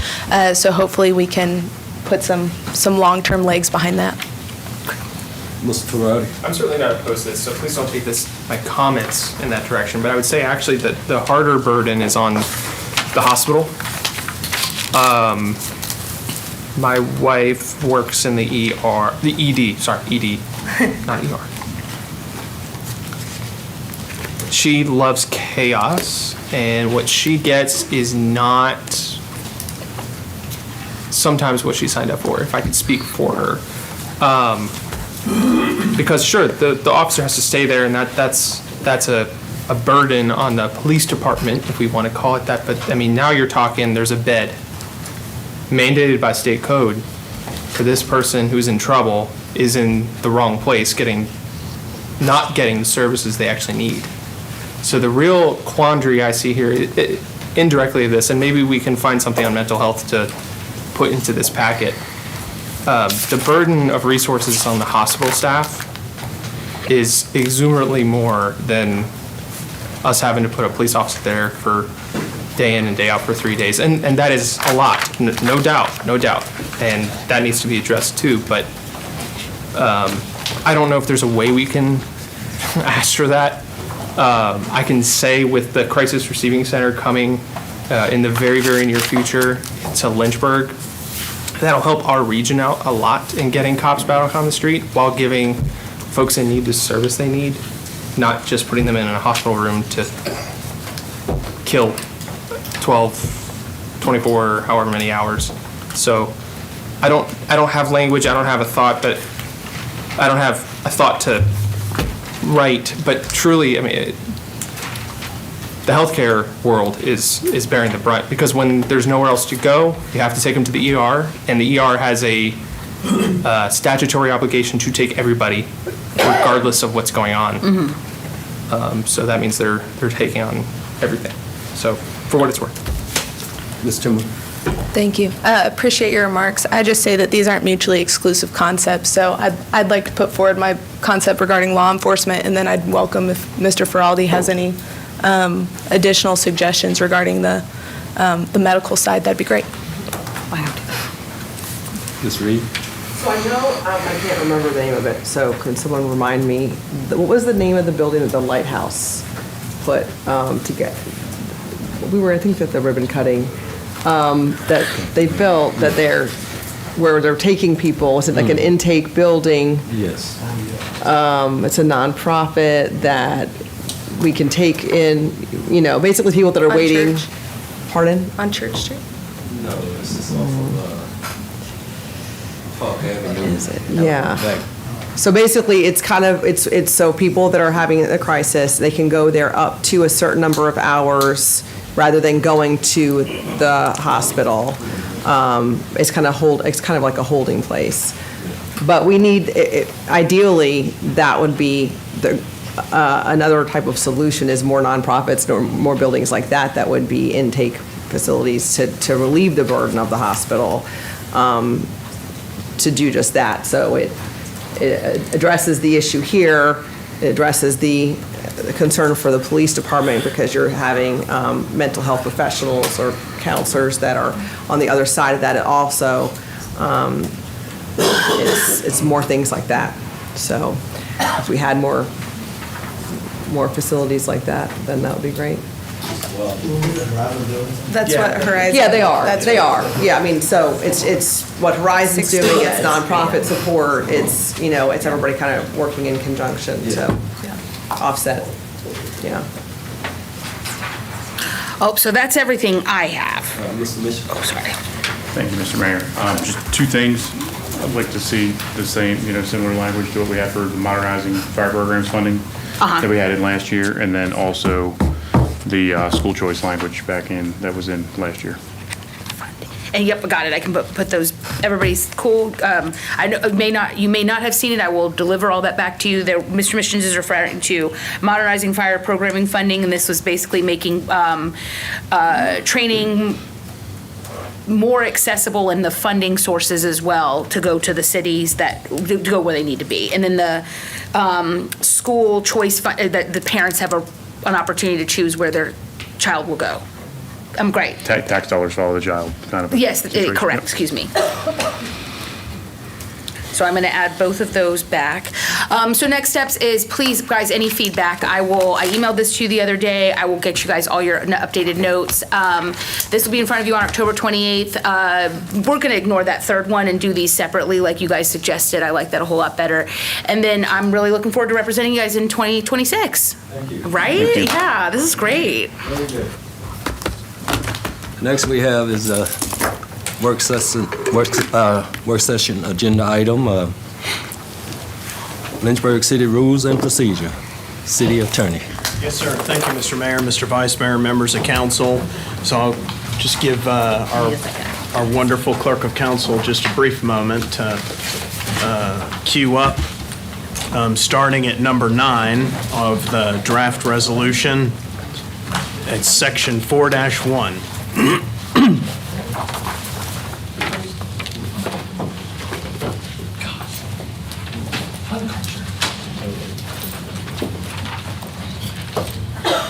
All right. Trying to figure out which one's the right one here. The one in your packet, not the one with the columns in the front. So, council, as you'll recall, we have 3 options under section 4-1.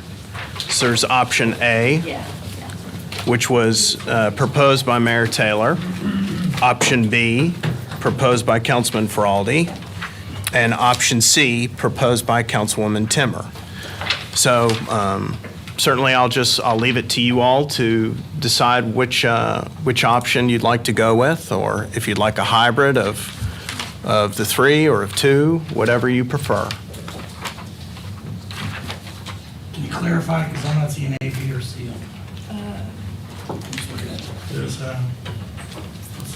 So you should have a number 9 right of the resolution, and at the top it'll say option A right under number 9. Okay, I see it. Thank you, Mayor. So just I'm happy to, if it'll help facilitate, I'll give a summary. So Mayor Taylor's, as you'll recall, there was some general wording changes, but essentially what it is getting items to the clerk of council by 5 p.m., 7 calendar days prior to the date of the meeting, putting requested items by council members under roll call, and then having items first appear for a work session. So it's currently the process council members have been following as it relates to just having an introduction at your roll call and then bringing it up at a work session for a presentation or a discussion and going from there, essentially. Option B is really somewhat of a hybrid of the Mayor Taylor's and some additional stuff that's in there. It goes from 8 calendar days. It doesn't have the roll call item, but it has that they're all at a work session prior to being voted upon or added to at a regular meeting.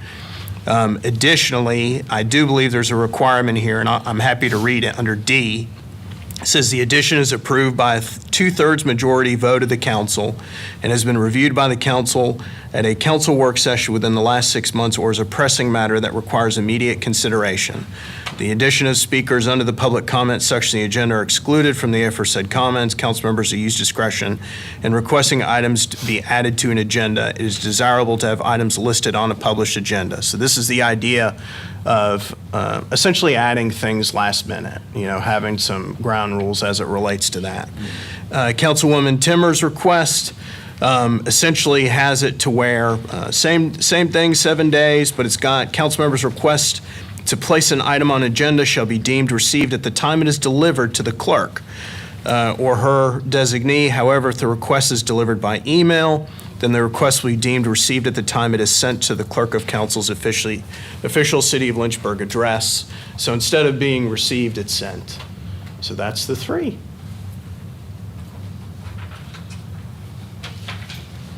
Mr. Mitchell. Thank you, Mr. Mayor. So I guess here's my insight on this. The 8 calendar days, I'm okay with that. The one thing that I've got some heartburn over is that it's the roll call work session meeting process, specifically the roll call portion. I shouldn't have to ask to have something put on the agenda in roll call. if I say something in a roll call and say, hey, I'm going to be asking to put this on the agenda in the next work session, that should qualify as my roll call item. I shouldn't have to essentially request to speak about a topic at roll call is what I'm kind of getting at with it. And if there's a requirement that it be introduced at a roll call, I'm okay with that. But I shouldn't have to ask 8 days in advance to then talk about something at a roll call and then wait 2 weeks for it to end up at a work session. I think that if you say it in a roll call, that should be sufficient. So then the requirement would kind of essentially be to say, you know, hey, I covered this request in a roll call. Example, if I said today in roll call that we need marijuana checkpoints on Boonesborough Road this weekend, and I want, or in 2 months, and I want a resolution for it in the next work session, I shouldn't have to then turn around and ask to then request the same thing on a roll call 8 days prior to say it again, to then get it on the work session. Does that make sense? You understand kind of the flow of what I'm saying? I just think it's excessive to have to request for something to be discussed in a roll call, because a roll call is not, that's not what it's for, essentially. But you're basically saying, right now, the way it's written is you would have to ask permission to speak about something 8 days in advance or 7 days in advance in a roll call before it could go to the agenda. And that's what it says. So that's why I would like to have some of that language cleared up to make it clear that, you know, if you want to have things introduced in a roll call, that's fine. But I shouldn't have to ask 8 days in advance to introduce it in a roll call. Well, Councilman Mischens, what's your thoughts on this? So assume option A is acceptable, but with an exception that if an item has already been brought up in roll call on a council member's own volition, it need not be put on roll call first as a request. It would go straight to a work session. I'm good with that. What's everyone's thoughts on that? Good? Okay. Mr. Farrar? That's immaterial to me. The one I care about is adding things to the agenda and having a clear policy on that, so. What's y'all's thoughts on that, on Councilman Feraldi's idea for adding it to the agenda? If I may, Mayor? Yes, sir. Thank you. It does, I think, find a middle ground forward in that it still does require a vote to put something on the agenda, but if we've reviewed it and it's 6 months back, we can act on it. That's kind of the idea of the compromise there that I was trying to strive for.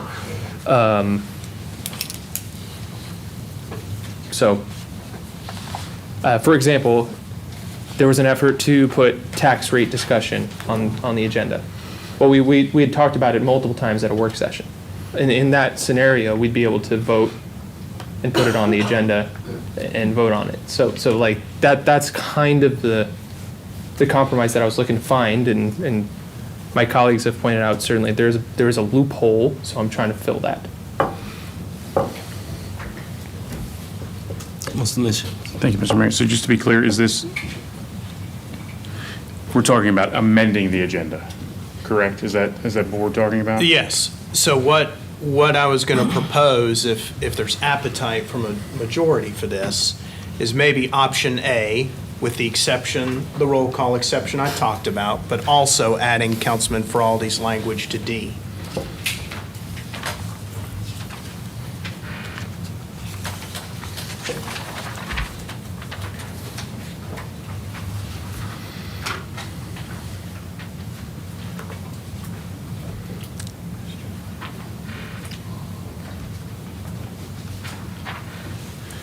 So what this does is this is kind of,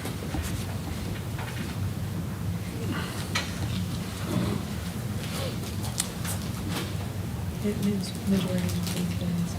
hamstringing us to only add items to the agenda that have been discussed in a work session within the last 6 months at a meeting. Am I reading that correctly? That's my understanding, yes, sir. Or as a pressing matter requiring immediate attention, and it excludes public comment, that's an exception.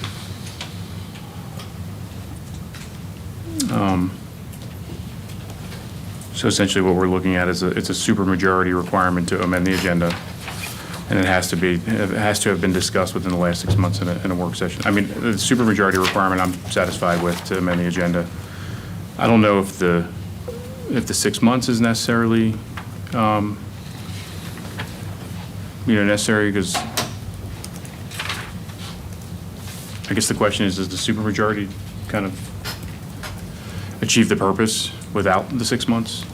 Because it kind of creates a situation where it's not going to be often.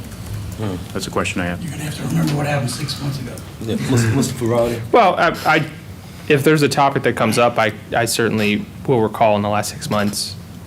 I would say this, the goal here is to ensure that we are voting on things that we have reviewed. I don't want to vote on something that, let alone I've had a chance to review, but that the public doesn't know about. So that's the goal here. If you all have a better idea about how to write that, be my guest. That's the intent. That's the desire. Feel free to, opine as you'd like. The thought is, within the last 6 months, we've reviewed it. It's fresh in everyone's mind. If it's 10 months ago, okay, yeah, we might need to refresh before we vote on something. Be my guest, but that's the intent. I mean, I like the supermajority requirement. I'm neutral on the rest, is kind of where I'm at.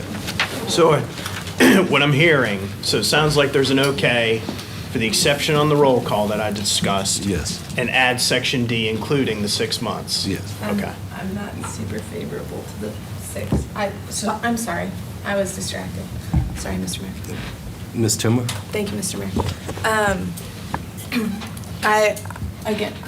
I would concur with Mr. Mischins, and I had the notes written down actually before he started speaking. We're on the same page with that. So I'm good with the roll call change. I do appreciate that. I think that's helpful to not have to have the 8 days for a roll call. I think it defeats the nature of essentially what roll call is that we use all the time.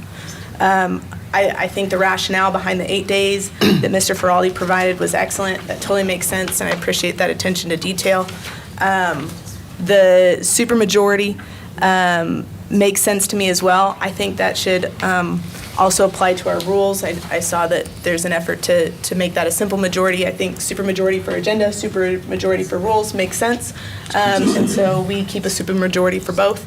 As far as the 6 months, I think the supermajority, as Mr. Mischins identified, covers the basis for that, and it allows us flexibility as a complete body to make those decisions if there's an area where we need to pivot appropriately. A supermajority is a good protection. So adding an extra layer, I don't see as particularly resourceful, and I think it kind of belabors the council. So, and then as far as my section, it's just a clarification on a point that there was questions about previously as far as time of receipt and how that plays into the time frames, because there's confusion on time frames and getting items on the agenda. So it just clears up that clarification, time of receipt, standard practice. So that's my run through of A, B, and C, and I appreciate your graciousness. I was looking for my notebook and just started talking. Mr. Ferrari? I thank you, Mayor, and I thank my colleague for offering that. I'm amenable to removing the 6 months requirement. I would state for the record that be ready for me to be voting against 99% of what amending the agenda may look like if it's on policy, because I have not had a chance to review it. It could be something I'm totally supportive of, totally against. I think the public has a right to know what we're going to be doing, and then we should be making informed decisions that all 7 of us have been educated on. So I just, with respect, I would submit that I'll be voting against additions to the agenda if we haven't really had a chance to review what's being proposed. So, Mr. Deemer? If Mr. Ferraldi would yield for a question, would you be amenable to 3 months? Because again, 6 months seems like a long way back, and we're going to have somebody sitting around asking or looking at a clock or a calendar and trying to figure out the last time something was mentioned, whereas maybe 3 months might be doable and give us the amount of time the public needs, and that council members who are a little older, as we've all been reminded, might need to try to remember how long it is and what we talked about 6 months ago, I would think that's a little long. Would you be open to 3 months? Mr. Ferrari? Mayor, I would simply say, I think 3 months is a further constriction on what council could review by adding to the agenda, so it defeats the purpose. You would actually want to go farther back to make it more flexible. That being the case, I did state that we can remove it. I'm fine removing it, but just know, at least from my seat, I would be operating from a place where I would more than likely be voting against adding things to the agenda that have not been hashed out in a work session. Okay. All right, so I So think let me finish up my statement. Thank you for answering my question. 8 days I'm favorable for. I think that the roll call thing didn't quite make sense. I would be in favor of removing it completely at 6 months, just not even mention that.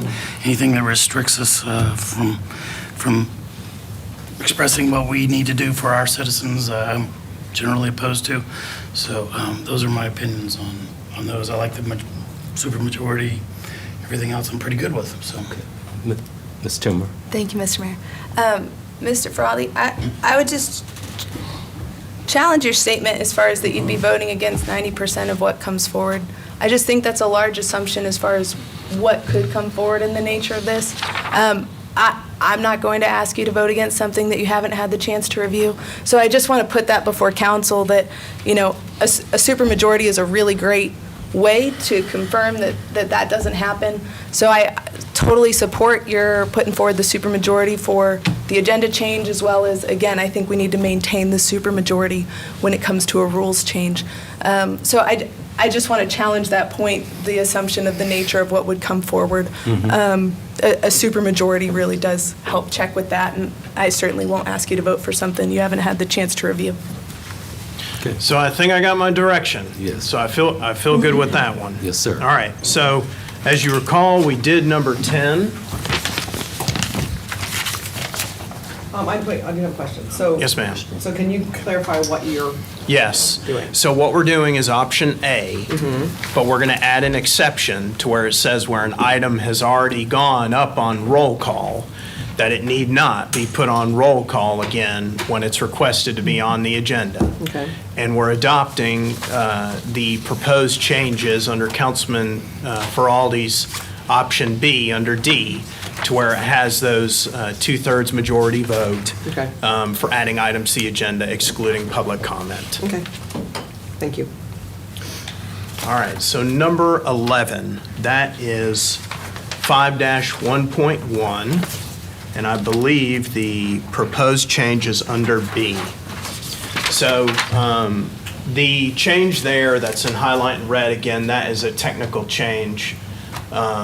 This was a request in red there. It was a request by Councilman Mischins, approved by 2/3, but changed to a majority of the council. This is specific to, I believe this is items coming up in work session. So, you know, as the parliamentarian, certainly I have no position. I have always taken the position of majority rules as far as what is decided upon. So I'll certainly leave it to you all if you want to amend B to reflect a majority versus 2/3. Vice Mayor?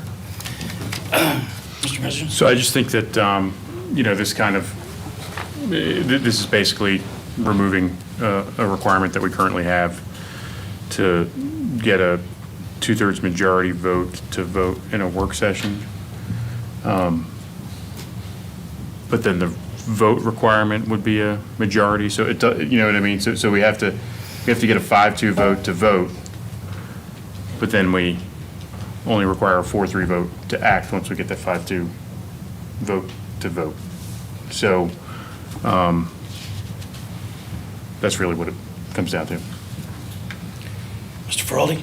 In light of the changes we've made previously, like most immediate, as it relates to adding things to the agenda, I'm comfortable going to a majority. Okay. Ms. Timmer? I prefer 2/3 majority on this one, actually. And I think that we should keep a 2/3 majority when it comes to amending agendas or changing our rules.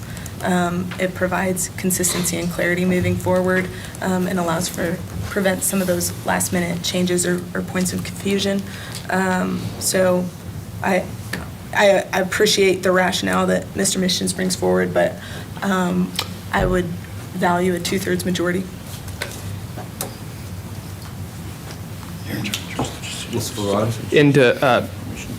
Y'all get this? In defense of Councilman Mischins, I would say that what this is related to is going to closed session. If you look at the language, it's specifically tied to a state code. So as this was constructed, because there was a loophole that we didn't see, and it was that technically we, by our own rules, we're limiting ourselves to go to a closed session by a 2/3 majority.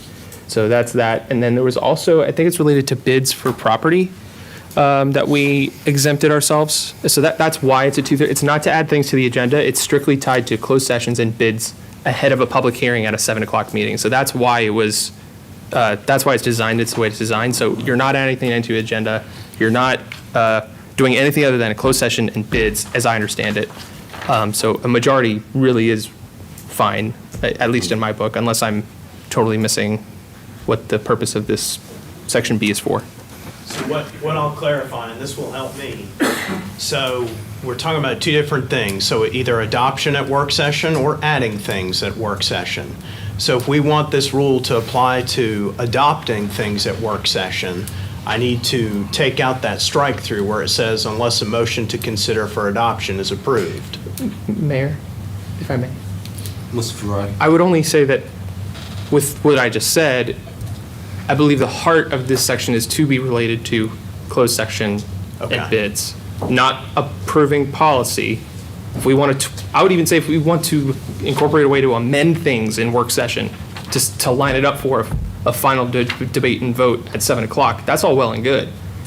But I think the heart of this is to tie it strictly to those two things because of how we flow, if that makes sense. Mr. Mission.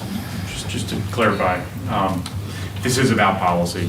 This is not about just bids and closed session items. And specifically when I think of budget reconciliation, we all kind of sat around here and you know, looked at each other and it was like, we're doing this consensus polling for budget reconciliation to then go to the meeting. And a lot of that has to do with this rule right here that hamstrings us from voting in a work session.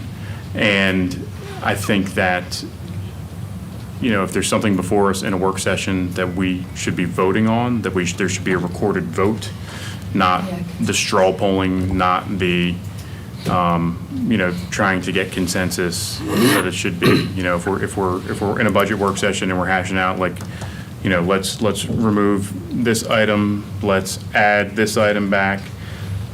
This would allow us to then actually have a majority vote on that again, like we used to, and be able to act as normal, is how I see this. Does that make sense? Ms. Timmer? Thank you, Mr. Mayor. Thank you, Mr. Missions. That context is really helpful to me. I feel one of the ways that we have hamstrung ourselves as a council is kind of this straw polling for general consensus. It's created confusion around the agenda. It's created confusion around how to get items moved forward to general business. And it creates confusion around the minutes because when you vote on something, there's clarity around it and there's inclusion in the minutes. When you straw poll, there's just not that same clarity. Here's where I hesitate, and here's what I'm trying to figure out. So, in the work session, I don't necessarily think that we should be voting on like resolutions and ordinances that are a public matter, but I do think that it is valuable to have a recorded vote when it comes to giving instructions to city staff on the matters being brought forward or agenda items. And so being able to have that vote for the purpose of clarity and clarity in the minutes, I think it would alleviate some of the pressures on our clerk and some of the nature of that confusion. Maybe there's a way to allow for those types of votes so that there's a casting and there's a clarity on those items, but then it's not dealing with policy that we're trying to conduct from downstairs. So I have an idea. What if we were to say this? No items will be positioned for a vote during a council work session absent a majority vote. Mr. Ferrari. I appreciate you, Matt. I would have said ditto to my colleague and then just left it at that, but then that threw a little bit of a spin on a curveball. Here's where I hear, and I agree with what I'm hearing. Work session should be the committee. If we want to have a vote to amend or tweak, hey, I'm open to what that could look like. 7 o'clock, the public meeting should be, this is the final product that we're going to have a final debate on before the public in chambers, so to speak. This is the work, like hashing back and forth. So I don't know how to word that just now, but that's how I see what work sessions should be. We shouldn't be, both, when I first got on council, there was a different majority than now. Public hearing happens at a 7 o'clock meeting about tax rates, and the perspective was, all right, thanks everyone, we'll think about it, have a great night. One of my colleagues was saying, whoa, we should do this either now or at a 7 o'clock meeting. 1 week later, that majority adopted a tax rate in a work session.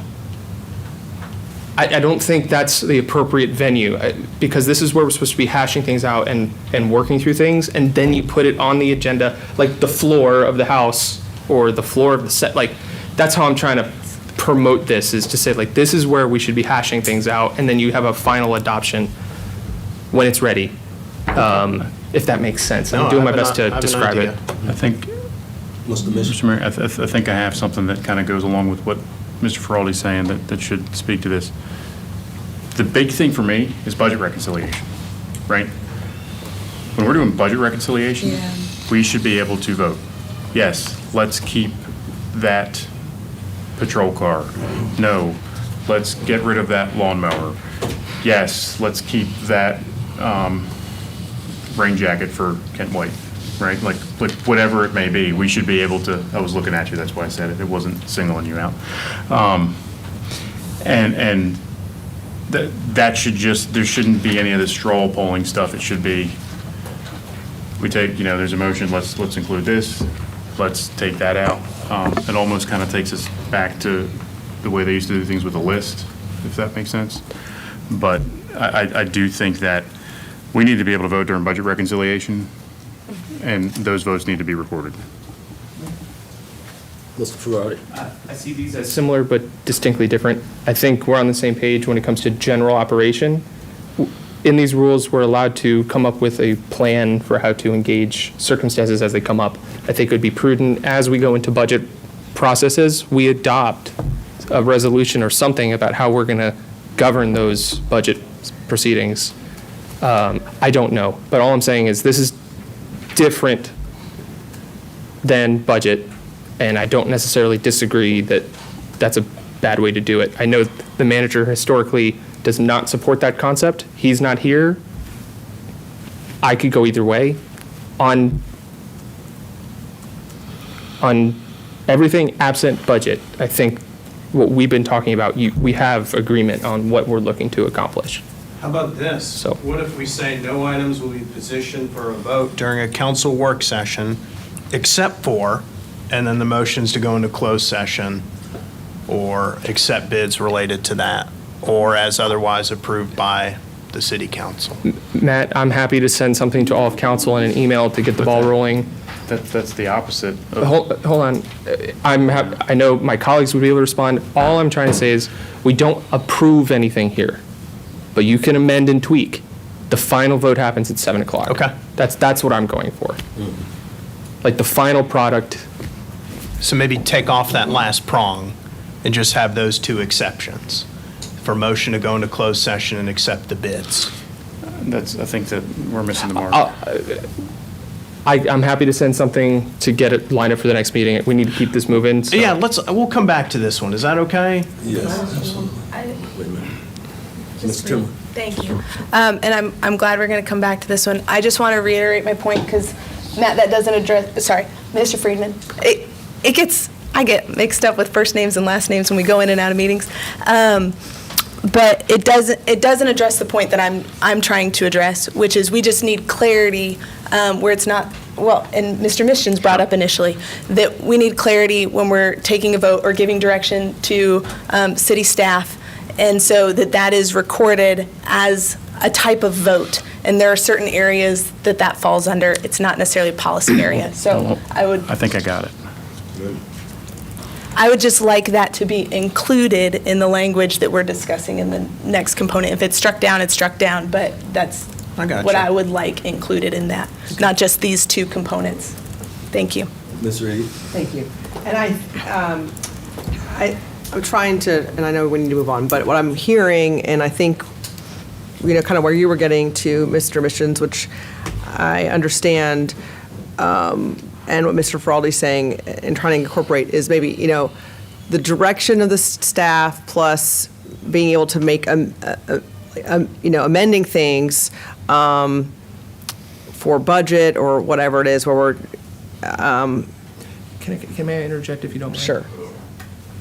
For the rules, for example, if we were to do this in live action right now, can you scroll back up to the 8 days versus 7 days? Pretending, I would say, I move for 8 days. Second, debate, it's in there, it's approved, we move to the next thing. And you keep going.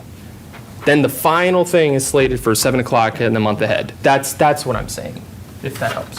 So, thank you. Continue, Ms. Reed. Sure. So something like that, I guess, and to your point, like kind of getting direction on the ins and outs of what was in the budget for reconciliation. So we weren't moving to the final step that night for the final vote, but your example you gave was, could we have that kind of vote in the work session piece of the budget to say, okay, we're all agreeing this is in and out of that piece of it. So I think the example you gave would be fine for what you were talking to if we agreed that it wasn't the final of anything here and we weren't forcing it to be that night necessarily. But it's still giving direction to staff of what to expect further down the line. So I'm cool with that, I think. What's the mission? Thank you, Mr. Mayor. Yeah, and I think it's kind of in line with what you're saying and something just kind of hit me language-wise, right? Any direction of staff in a work session needs to be done by a recorded majority vote. I think that's one piece of it, that any direction of staff needs to be done by a recorded majority vote. And going back to that, approval stuff, it's the same thing, not just with the operating budget, but also with the CIP, If we didn't want a pool, or we did want a pool, if we didn't want a library, or we did want a library, put it for a vote right here in a work session. Boom, that's incorporated and approved to be in the CIP. It's not incorporated and approved to be in the CIP. And then the final thing gets voted on in the meeting based on the majority votes that happen in here. That's where I'm at with it. That's what I'd like to see, and I think that would be helpful and remove a lot of issues. Yeah, let me see what I can come up with, if that's all right, and we'll come back. Mr. Dean? Yeah, thank you, Mr. Mayor. This one definitely needs a little bit of work, obviously, from the discussions going on. So if you can come back to us, I agree that the consensus method is a little flawed and doesn't create the public record for the citizens of how we actually feel. And I don't want to. There are times when we can move by consensus, like we did previously in the meeting, on some smaller issues, and that's okay. We may need to figure out how to decide when that's appropriate versus obviously with the major budget items or setting the real estate rate. I don't want to do anything like that by consensus, clearly. So there's a happy medium, and if you can help find it. Otherwise, we need to move on, Mr. Mayor. Yes. All right, number 12. So this is public comment. So the first change is to change subsection A, every petition, communication, or address to the council shall was stricken out and added with should be in a respectful language and is encouraged to be in writing. And that was proposed by Councilwoman Timmer. Ms. Timmer? Thank you, Mr. Mayor. Again, this speaks to the general thrust of the proposals that I've put forward. And I'm going to speak to this also in comparison of other proposals, where there's this zero tolerance type approach to our rules. I think it constricts the ability of us to engage them because it creates arbitrary enforcement. And so putting just undue constraints on people, we should all operate with a level of decorum and respect. That's how we should act. That's not always how people do act. And bestowing it upon us as a governmental body to determine when that is and when that isn't, and enforce that around areas of speech, unless it's very clear in a threatening nature, I think creates confusion, creates an arbitrary environment. I believe we've seen that, and so this is just speaking to that general theme. So that's the nature of the proposal.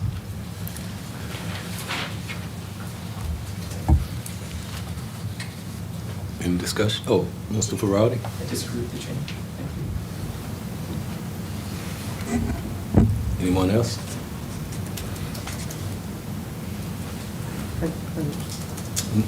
Ms. Reed? I think it should stay as it is, just because, I mean, we, especially in today's climate, it should be very clear that what we expect from people coming into the chamber and their behavior approaching the dais. I mean, we are public officials, and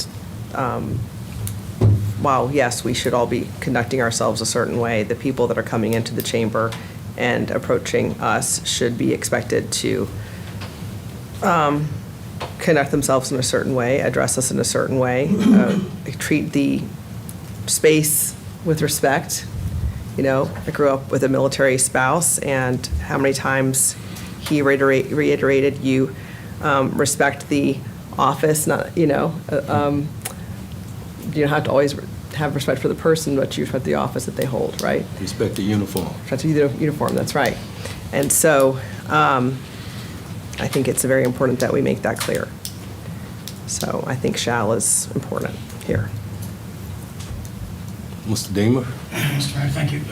My understanding of the legal definition of shall versus should is that shall is stronger. Does that sound right? And should is a little more suggestive as opposed to shall. Shall is like the strongest language you can do, and I think we shall be respectful. That's just my opinion, for my 2 cents there. Rochelle. Mr. Wild? Rochelle, I'm sorry. All right, so the guidance I'm getting is keep shall on that one versus should. All right. So moving along, number 4. This was a request by Councilman Mischens and Vice Mayor Deemer. It's to amend number 4 to say the presiding officer shall open the public comment period. Residents of the city shall be permitted to address the council before non-residents. Just a quick question. Does that include business owners as well? When you say residents? So when I think of the term resident, it would be someone or they would call their place home, where they would live. So unless they lived in the city, likely no. Mr. Mission? Mr. Mayor, thank you. I just think it's important that, when we recognize that people come before us to speak, that the people that actually have stake, the primary stakeholders, are the residents. And I don't like the idea of putting residents toward the end of the line, so to speak, in public hearings and so forth, behind non-residents. I think that we are their elected representatives, first and foremost, and that we owe them that level of respect. I'm amenable to something about business owners as well in there, and so forth, or property owners, or however that needs to be worded, if there needs to be a third tier, so to speak. But I do think that as the elected representatives of the citizens of Lynchburg, that we should honor them with head-of-the-line privileges, if that makes sense. Mr. Deemer? Yeah, just echo my colleagues' comments on this, that, only residents can vote. And I think residents should be able to speak first to us as their elected representatives. They are the ones that have the power and the authority over us, and they are loaning us the power. I appreciate the business owners like nobody else, but I've seen examples where folks from outside the area have come in and not really even let it be known where they're from or who they're, representing or whatever. I think if we can just give the voters priority, I'm all about that. So that's my preference. Ms. Timber? Thank you, Mr. Mayor. Stop. I'm trying to read my notes. I'm looking at mine. Okay. All right. So I'm going to go back just previously because I need to say it and then I'll let it lie. But when we're looking at someone shall be respectful or should be respectful, respectful can be interpreted in a lot of different ways based on culture, based on different perspectives at this dais. And so placing a shall creates a force behind something that can be interpreted and doesn't have a legal basis behind it. And so I believe that pulling that back is actually really valuable. Again, our arbitrary application can create so much confusion in the environment. I think that's important to take note of. When it comes to B4, I don't have a strong perspective on it. I like the value that it brings to our citizens in respecting the fact that they are the ones that elect us and we are responsible to them. And as long as it's not placing any kind of ban or restriction on non-citizens, I don't see any kind of issue with that. It's just adding honor and value to the people that we're directly responsible to. And again, doesn't place any kind of ban or prevention for non-residents for speaking. Mr. Mayor, may I make a comment about this because it does directly affect my office? Yes. So obviously I work for you all. I will make a process for whatever you all ask me to do. But this does add a different layer of monitoring to the public comment process. Yes. We already have a hard time getting just a topic in writing from citizens. And so I just want you all to be aware that that would put another layer of work in our office. Mr. Mitchell? And this is probably more addressed to our clerk than anybody. Can we, because it seems like the form is the majority of signups are coming in from the form these days, correct? That could be true, I think. Can you put a checkbox on Absolutely. there and just ask people, like, are you a resident of the city of Lynchburg, right? Or GIS should be able to probably help you figure out a way to, when they put their address in, that it automatically flags whether or not it is a city address. Sure, again, but that's just adding more layers to this But I'm process. just saying, like, is there a way to automate it so it's not an additional layer to you? I believe that there's a way to do it. That's all. If it comes through a form, but there are still a number of citizens who come through email, or they will make a phone call, and I'll have to direct them to email or a form, so. I'm just trying to help. No, and I appreciate it. But yes, that would be a process that I work out. Ms. Reed? Just a suggestion, maybe we add a little bit of friendly language to this, to say it's self-declaration is what we'll accept, unless we find out otherwise that they've declared incorrectly. All they need to do is check the form or declare to you that they are a resident, and we accept that unless we learn otherwise before they speak. So I'm happy to work with the clerk however needed. Yeah. All I was going to say is just looking for direction if you want.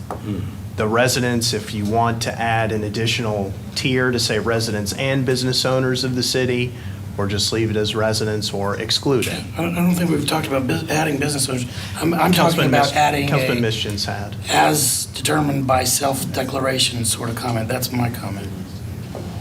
They just basically declare their residency either on the form or by calling her. Gotcha. That's a friendly amendment, I would think, to accept that, if that's okay. And it takes the burden off of her. If they have declared it, that's all we need. Ms. Reed? I just, so, I'll just say this. So, I was told off plenty by people who did not live in this city. And I'm not referencing anything that's happened to anybody here. I'm just saying, just to be funny, kind of. Told off by plenty of people that were not residents of the city when I sat in the mayor's seat for 2 years. And, so I would have loved this rule to have happened, to be honest, just for personal reasons. But they had a vested interest in our city for different reasons. I never asked why at the time. But I do know now, looking back, a lot of people that don't reside in the city are stakeholders. They are business owners, and they do have, investment properties here. They are business owners who employ hundreds, if not thousands, of people who are residents that do have a right to be heard for many different reasons, or they're hotel owners who are part of our tourism industry that have a reason, that have spoken recently about certain things we've done in the city. So while they may not be voters, which is definitely very important, they are supporting our revenue stream, which is important. They are supporting our workforce development. So they do have value when they come and speak. So I do think that we have to consider that in people that are coming to speak for whatever reasons, whether we love what they have to say or not. But I do think that there is value to business owners for sure, whether they reside here. So I think that we need to, if we're looking at a priority system, and I again, Alicia, I understand this makes it very hard. So I don't know how we would apply that to a form or them claiming whatever, Vice Mayor, how we would do that. Because again, I think people sometimes don't even answer all your questions, Alicia, from what you've talked to me about in the past. So I don't want to make it harder for you. And sometimes people don't even tell you everything that they're supposed to begin with, but they still speak. So just my thoughts. Mr. Mission. Thank you, Mr. Mayor. At the end of the day, I stick with my statement. We are representatives for the citizens of Lynchburg. The citizens of Lynchburg should be honored with head-of-the-line privileges in public comment. And, one of the things that's required in public comment is the people declare their locality of residence. That's a requirement. And I just think it's an honor system thing. I don't think we need to complicate it. And I do think that expressing it in our rules that the citizens of Lynchburg are honored with head-of-the-line privileges before their elected representatives is worthwhile. So before public comment, we make a statement. All Lynchburg citizens come to the front of the auditorium. Non-citizens, you stay back there. We're going to take it, huh? I don't even think we need to do that. So if I could just chime in on the logistics of how this works now. So when we receive a public comment, we put them on in the order in which they're received. So it would just be doing that, and then I guess self-sorting out the Lynchburg with other non-residents And on the agenda. I like the honor system idea, like I said, about just putting a checkbox in your form. And Mr. Ferrari. I'm sorry, but we've got a lot to get through. Yes. And I would encourage, I would commend that we're taking this much effort. We have other things to get to. I would say we continue working through this at the next work session. I don't intend to delay, but we do have other stuff we've got to get to. Mr. Deemer. Yeah, I think it's not going to change whether people can tell us off or not. They'll still be able to do that. Let's, they'll be able to tell off the mayor or us individually. And I think if it's all right with you, Mr. City Attorney, that we come back to this? Yes, sir. We'll come back to number 4. Okay, moving on. Item number 3, discussion of proposed amendment of zoning ordinance for regulation of specialized medicine facilities. Mr. Michels. Thank you, Mr. Mayor, and I'll try to make this intro as brief as possible. First off, I'll say undeniably that I'm pro-life, but I'm completely aware that we are not able to ban abortion clinics in Lynchburg under our current state law. In the post-Dobbs era, 5 new abortion providers have entered Virginia seeking to turn Virginia cities into destinations for abortion tourism in the Southeast. Last year, this happened in Vinton, and they weren't prepared to proactively deal with it. We can be proactive here in Lynchburg. In recent months, Governor Youngkin directed Virginia State Police to investigate Fairfax County Public Schools for allegations that school staff took students to get abortions without parental consent or notification. We were talking about minors without their parents even knowing about it. As such, I studied our zoning ordinance and discovered that currently abortion clinics can be established by right, that means without any approval from the Planning Commission or Council, in any of our business or institutional districts. That means without approval or review, they could put one next to EC Glass High School, Heritage High School, Liberty Christian Academy, New Covenant Schools, and even across the street from Virginia Episcopal School, if the land was acquired. Abortion clinics aren't like any other medical or surgical outpatient clinic. They're highly controversial, often protested, and the facilities are picketed. Where many in our city, as do I, believe that the lives of the unborn are taken before they can start. While I can assure you we couldn't find a single parent at Heritage High School who would be opposed to an urgent care clinic being opened across the street from Heritage High School, I can also assure you that we can easily find hundreds of parents who would oppose an abortion facility being built across the street from Heritage High School. These same parents wouldn't want their children to be exposed to dealing with picket lines or to get to or from school as well. And again, through zoning, we can prevent that from happening. I also want to point out many great conversations I've had with Tom Martin. I think I saw him here earlier. I don't see if he's still here or not. He moved. Tom, good to see you. Our Director of Planning for the city, about how local protests can impact areas where we have invested significant taxpayer resources. And he shared with me that in the 5th Street Revitalization Corridor, that the 2020 Fifth and Federal protests set back the revitalization of that part of our city as many as 20 years. Again, we need to protect those areas. It just makes sense to protect them from facilities that can be a lightning rod for protests and political activity when we consider land use decisions. Finally, the conditional use permit process, something that the news has covered, which is interesting, and I appreciate the coverage WSET offered last night. It requires City Council to approve specific land uses by a majority vote. There's currently 14 land uses in our city that require a conditional use permit in all zoning districts due to their impact, the impact of their use. One example is indoor and outdoor shooting ranges. Cannot be approved without a conditional use permit. In 8 instances, our code creates a subcategory of the land-based classification standard code, that's the LBCS code you'll see in the tables, which provides a more narrow definition of a particular land use, treating them differently based on their impact to the community. This allows us to define abortion clinics, which are not equal to medical, surgical, outpatient clinics, and their land use impact to facilitate the creation of a convenient, attractive, and harmonious community, and impose specific use standards on them within the city limits, just like we apply to churches, hospitals, and schools, all which have specific use standards in our current zoning code, and more. It's not controversial. It's about being proactive to facilitate harmony in our community. It should never be controversial to prevent abortion clinics from being built across the street from schools or next to churches. So the proposal, which has been in your packet since Thursday, is pretty clear, and I'll give you the rundown. And keep in mind that this proposal is not a final proposal. There would be a process that would be required. That's required by our code. It shows that the profound moral and political debate are associated with the practice of abortion, the use of land, building structures, and other premises for abortion clinics must be carefully considered to avoid conflict between nearby uses of property and to promote creation of harmonious community. Currently, abortion clinics are allowed by right in sensitive areas such as across the street from AC Glass, Heritage High School, and next to the Jubilee Family Development Center. So the proposal then seeks to amend our current zoning code by amending specific base zoning codes, which could change after I talk with Tom today. Tom, are you available? Did Tom disappear? Tom Martin?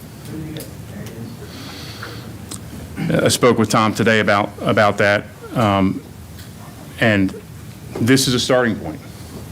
We may need to identify additional base zoning districts that would also require a conditional use permit.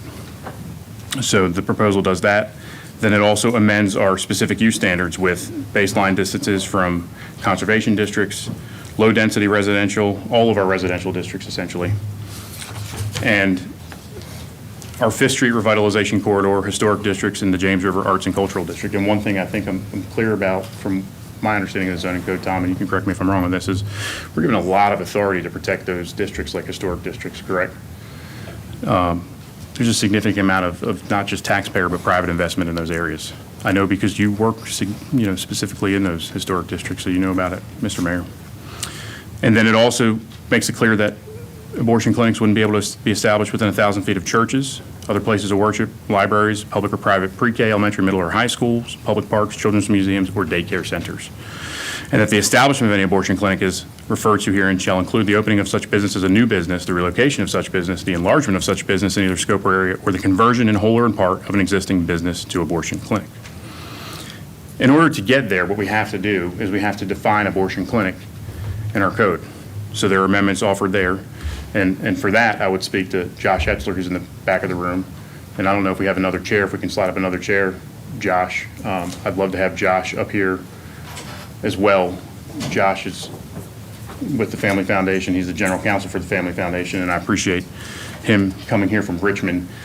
He is a subject matter expert in the area of defining this in law in Virginia, and he can answer your questions of that. But in order to do this, we need to define abortion clinic, adjust the definitions of hospitals or medical and dental clinics. And then finally, the last piece, which is more of a technical piece, would be amending Appendix A, which is just a lump of all the things in our zoning code and the base zoning districts in which they are allowed to be pursued, either by right or conditional use permit. Excuse me, Josh? Yes, sir. Your opinion will be directed towards Muslim missions. Okay. That's fine. So I just want to point that out. And with that, discussing with Tom today, that this is a great starting point. There is a process in which this would have to go through called the Planning Commission process, where we would have to direct staff to send this to the Planning Commission, and then the nuances, the details. Do we need to add B5, B4, B3? Do we need to add, make it 750 feet, 7,000 feet? Whatever those things may be, those nuances would get worked out in the Planning Commission process with staff, with the Planning Commission. There would be a public hearing at the Planning Commission phase. Tom, if you could just kind of speak to that process and explain how that would work, but that this, if this were to be moved forward to the Planning Commission, that this would not necessarily mean what would be the final product, so to Right, speak. so, I'm sorry, so, yes, sir. So if council chooses to initiate this zoning ordinance amendment from tonight, we would advertise it for public hearings. Through legal notices in the paper, it would go to Planning Commission. They would hold a public hearing, and then ultimately it would be referred back to council. Now, along the way, that ordinance may be tweaked a little bit. Obviously, staff would need to review it and do a very good legal analysis, and would probably make contact with you and work with Mr. Friedman. Obviously, Planning Commission will be getting a lot of public input on it. They may change it. Ultimately, that's how ordinances evolve. Once they'll either recommend approval, they'll recommend denial, but it'll ultimately end up back at council. And council will do the same thing, right? They'll hold their public hearings, they'll deliberate, they may change it one way or the other, and then in the end, it's ultimately council's authority. It's a little unusual for us in that we usually don't have a starting ordinance where you told, go off and draft something. So we do have a starting point, and if it is council's wish to do it, then that's how the process would work. If you choose to do it, the earliest we could advertise would be October 23rd. That would foreseeably bring it back to you on January the 13th. Humbly, I would request we give ourselves a little bit more time, November 20th advertisement, and that would bring it back to you January 27th. But we'll do whatever council directs us to do. So, yep. Thank you, Tom. And I guess, Josh, if you could just speak to the purpose of defining abortion clinics and then also. Yeah, again, Josh Hetzler, legal counsel with the founding. I have a question before we. I had the floor, Mr. Mayor, and Mr. Mayor. Important to the. Mr. Mayor, I have the floor. Mr. Mayor, I have the floor, and I just asked. Okay, Josh. All right, Mayor, this is critically important, and I'm requesting the floor. Mr. Mayor. No, but you can grant me the floor if you'd like. Briefly, go ahead. Thank you.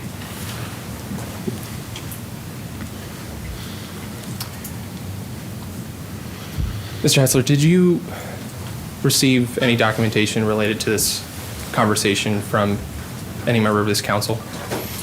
I'm not at liberty to say because of attorney-client privilege. Are you in a contractual relationship with any member of this dais? An attorney-client privilege assumes that there is a contractual a relationship. So, are you in contractual relationship with the city of Lynchburg or a member of city council? One or more members of the city council. More than one members of city It said council? one or more. One I or did not more. specify how many. One or more. Point of order, Mr. Mayor.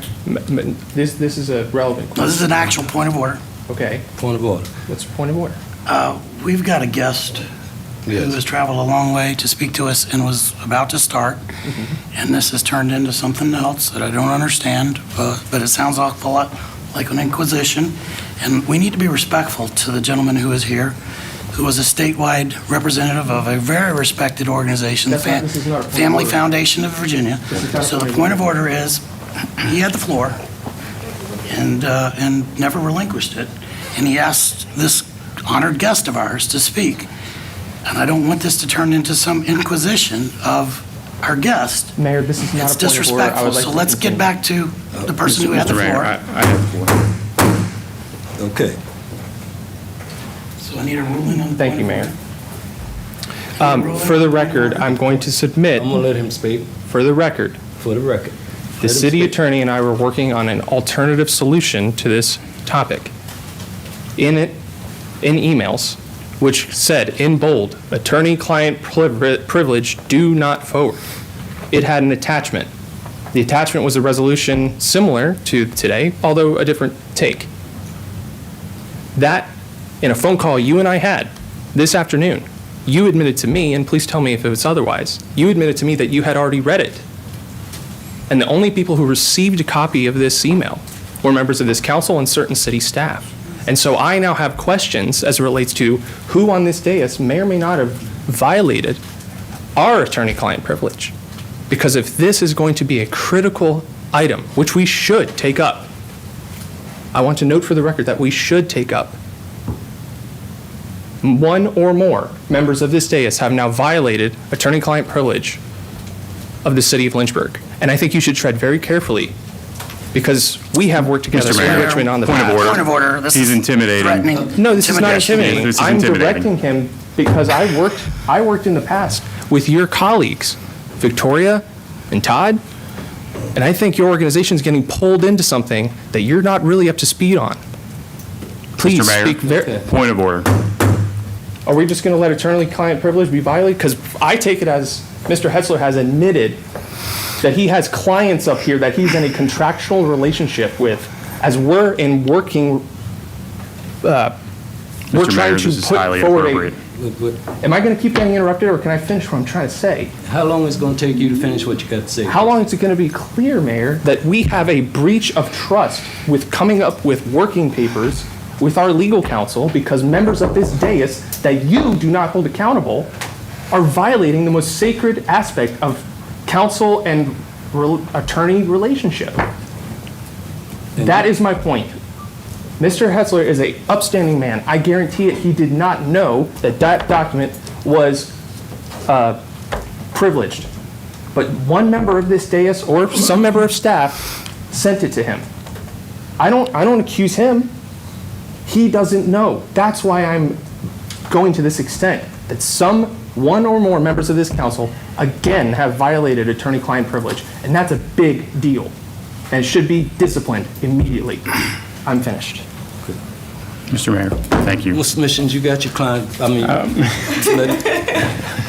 Change your roles, so to speak. So, but if you could just Yeah. touch on the definition and why it's important to do so, and Well, your experience. as I with understand, my Washington County. purpose tonight is to briefly address why your proposal is lawful. And I want to just read off a couple of brief excerpts in the law and the Virginia Supreme Court showing why it is. And first, I think it's important to remember what the Dillon Rule is, because I want to address this directly. The Dillon Rule is a rule of statutory construction recognized in Virginia and provides that a locality's governing body has only those powers expressly granted by the General Assembly, powers necessarily or fairly implied by the from the express powers, and powers that are essential to the declared objects and purposes of the locality. All right, well, here, the General Assembly has by statute expressly granted zoning powers to localities. The enabling statute is clear and unambiguous, and let me read the relevant part. Virginia Code 15.2-2280 provides in relevant part that any locality may, by ordinance, classify the territory under its jurisdiction or any substantial portion thereof into districts of such number, et cetera, and in each district it may regulate, restrict, permit, prohibit, and determine the following: the use of land, buildings, structures, and other premises for agricultural business, industrial, residential, floodplain, and other specific uses. This is very, very broad. In fact, it does appear that you have the authority to prohibit abortion facilities altogether. I think there's some confusion on that. Nevertheless, this proposal doesn't do that. It restricts it to certain parts of town. The Supreme Court of Virginia has weighed on this very clearly in Resource Conservation Management, Inc. versus Board of Supervisors of Prince William. They interpreted this very statute and declared the following: we think that by this language, the governing body of a locality is expressly authorized to prohibit a specific use of land, even uses that are otherwise lawful under state law. So by extension, if it can prohibit, it can certainly limit. So the one other Supreme Court case I will tell you in Virginia, Kenyon Peck, Inc. versus Kennedy. Not only do localities possess broad authority to prohibit the use of land for certain purposes, zoning action taken pursuant to that same code section is entitled to a presumption of validity.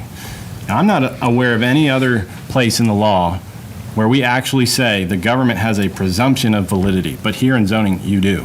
It's incredibly difficult to defeat any such zoning amendments.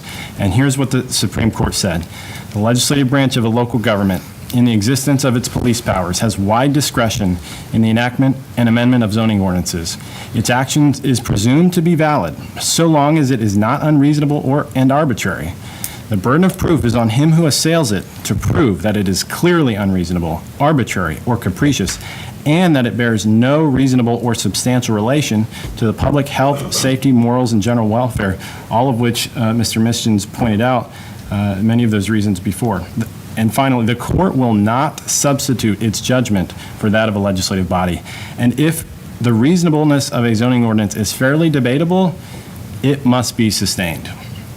This is very strong language. Now, let me just point out one more statute that's relevant here. And it's Virginia Code 15.2-2280. I'm sorry. No, 15.2-2283 says the following: zoning ordinances shall be for the general purpose of promoting the health, safety, or general welfare of the public. Skipping ahead, such ordinances shall be designed to give reasonable consideration to each of the following purposes. It lists a number of things. Among those, to facilitate the creation of a convenient, attractive, and harmonious community. Also, to facilitate the provision and adequate police and fire protection.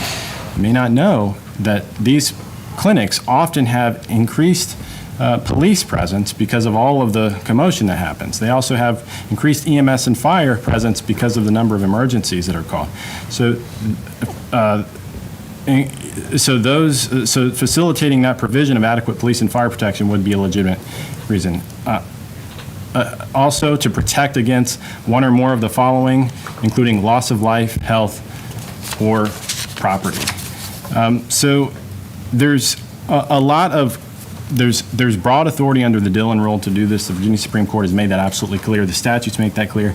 In addition, your charter in Lynchburg makes that clear. Now, if you'll give me another moment or two, I want to address very briefly the constitutional concern. And I see two issues. We know that in 2022, the U.S. Supreme Court in Dobbs held that there is no constitutional right to abortion. And it says it follows that states may regulate abortion for legitimate reasons, which is the lowest bar. And when such regulations are challenged under the Constitution, courts cannot substitute their social and economic beliefs for the judgment of legislative bodies. Just to finish this quote, the court went on to clarify that such legitimate interests include respect for and preservation of prenatal life at all stages of development, the protection of maternal health and safety, the elimination of particularly gruesome and barbaric medical procedures, the preservation of the integrity of the medical profession, the mitigation of fetal pain. Let me finally, in my analysis, mention one other constitutional concern, and that is equal protection. Now, if you were to look at all of the instances in which somebody challenged the zoning ordinance and won, you would find very, very, very few.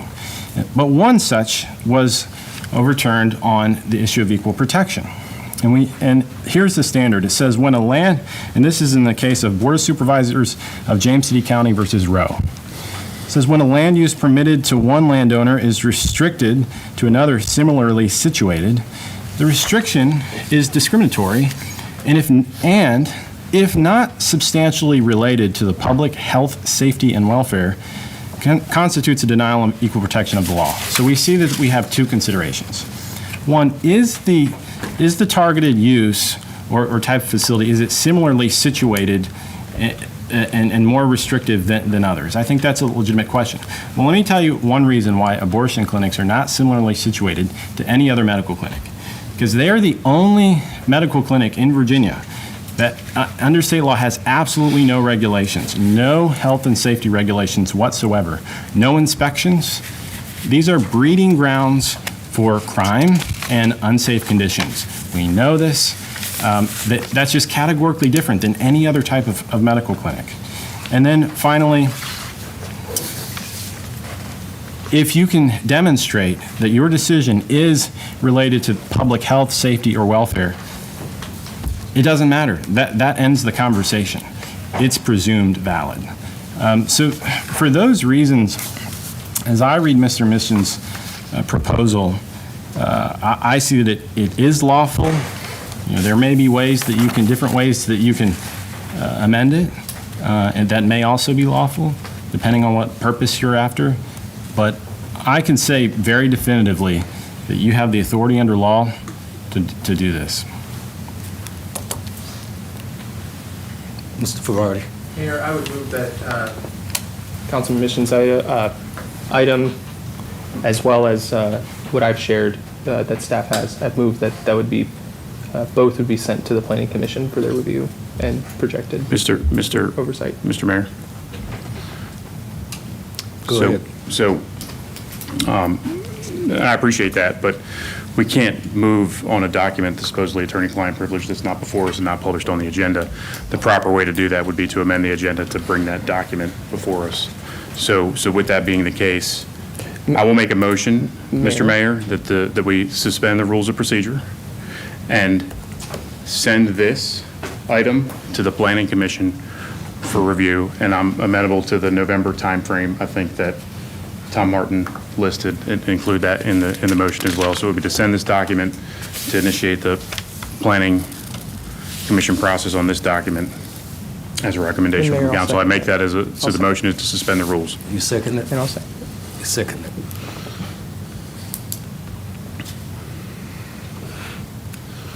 So Suspend the rules is on the table. it's the motion to suspend the rules and send this to the Planning Commission. So I'll speak to the motion. I think this is an easy one. We shouldn't have abortion clinics across the street from high schools or next to churches. And that's what this is about. It's about restricting where they could be located should they choose to come to Lynchburg. Fortunately, they're not here. But this is a lawful proposal, and I look forward to seeing what the Planning Commission brings back to us. That's all I have to say. Anyone else? You want to speak to your second? Ms. Timmer. Thank you, Mr. Mayor. I just want to identify that there's not an access problem in Virginia. Abortions have increased 16% in the past year. This isn't an access issue, it is a zoning issue, and we need to be able to address zoning issues for the harmony of the community, and as Mr. Mission's identified specifically in regard to schools. So I'll be supporting the motion. Ms. Reed.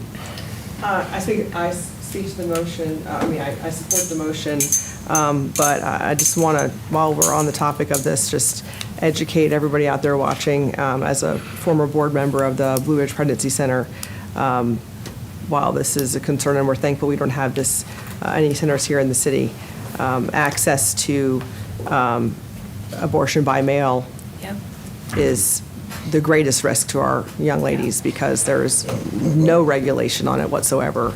And we have young women dying in bathrooms every single day because of that lack of regulation. So while I respect your efforts here, Mr. Mischens, a lot of parents don't realize that's happening to their young girls.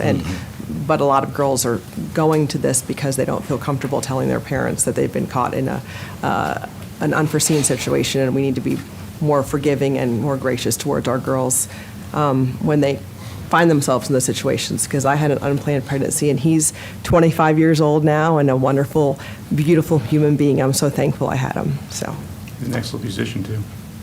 thank you. So we'll send this, go ahead, Mr. Deemer. Yeah, I want to add on. I just want to thank you, Mr. Hexler, for coming down here. I was the photographer for Family Foundation for almost 10 years for their gala event, and I know the organization and know the good work that they do. They care about both the victims involved in an abortion, the mother and the child, who are both in a tough situation, as you said. And I appreciate the compassion. Apologize that you were treated in a certain way, but I'm glad you're here. I appreciate your expertise, and please have a safe travel back, and I hope you will come back to Lynchburg soon. I will. My in-laws live here. Okay. Mr. Ferrari? I have one question for our city attorney. Yes. Would any communications with Mr. Hessler, because they're related to city business, now be subject to FOIA? So this is a complicated question. So it sounds like there is. Shoot me an email. Okay. Thank you. Yeah. Just to add one thing, because this is a common question, and I want to make sure that we address this misconception now. None of this, if adopted as is, or what the Planning Commission brings to us with the final proposal, will change or address emergency life-saving care that occurs at our hospitals in Lynchburg. This doesn't affect any of that, and I just want to make sure that that's clear to the viewing public. Okay, can I get head nods to move this on to Planning Commission? I think we could just call for a vote, Mr. Mayor. Let's just do a vote. Second, so Councilmember Ferraldi? Yes. Councilmember Mischens? Yes. Councilmember Reed? Yes. Councilmember Timmer? Yes. Councilmember Wilder? I can say yes. Do we get more information? Again, I need more clarity as far as the topics. Again, I'd say yes. Let me just stop. Because Vice Mayor Deemer? yes. Mayor Taylor? Yes. The motion passes.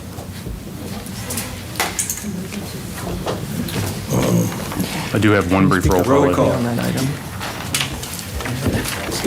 I have one brief roll call item. If nobody else has anything, I have one thing. Could we take roll call up first thing at the 7 o'clock? Is that okay? I'm good with Yes. that. Yes, we can do that. Because I know there's one thing of time-sensitive nature that the manager has for us. Closed session. All right, give me 1 second, sorry. So I have a boards and commissions closed session. In the interest of time, I can pull that, and then we'll just do the 2 closed sessions. Yes. Okay. Consideration of a closed meeting to discuss the investment of public funds where competition or bargaining is involved, where if made public initially, the financial interest of governmental unit would be adversely affected pursuant to Section 2.2-3711A6 of the Code of Virginia, 1950, as amended. The subject of the closed session being specific to an investment of Lynchburg Regional Airport. And then give me 1 more second. Our second closed session would be consideration of a closed meeting to discuss the investment of public funds where competition or bargaining is involved, where if made public initially, the financial interest of the city would adversely be affected pursuant to Section 2.2-3711A6 of the Code of Virginia, 1950, as amended. The subject of the closed meeting being specific to contractual negotiations regarding services for the city's Riverfront Park Amphitheater. A motion that we go into closed session based on the stated reasons. Second. If there's no discussion, I call for the vote. Councilmember Ferraldi? Yes. Councilmember Mischens? Yes. Councilmember Reed? Yes. Councilmember Timmer? Yes. Councilmember Wilder? Yes. Vice Mayor Deemer? Yes. Mayor Taylor? Yes. The motion passes. We are now in closed session. We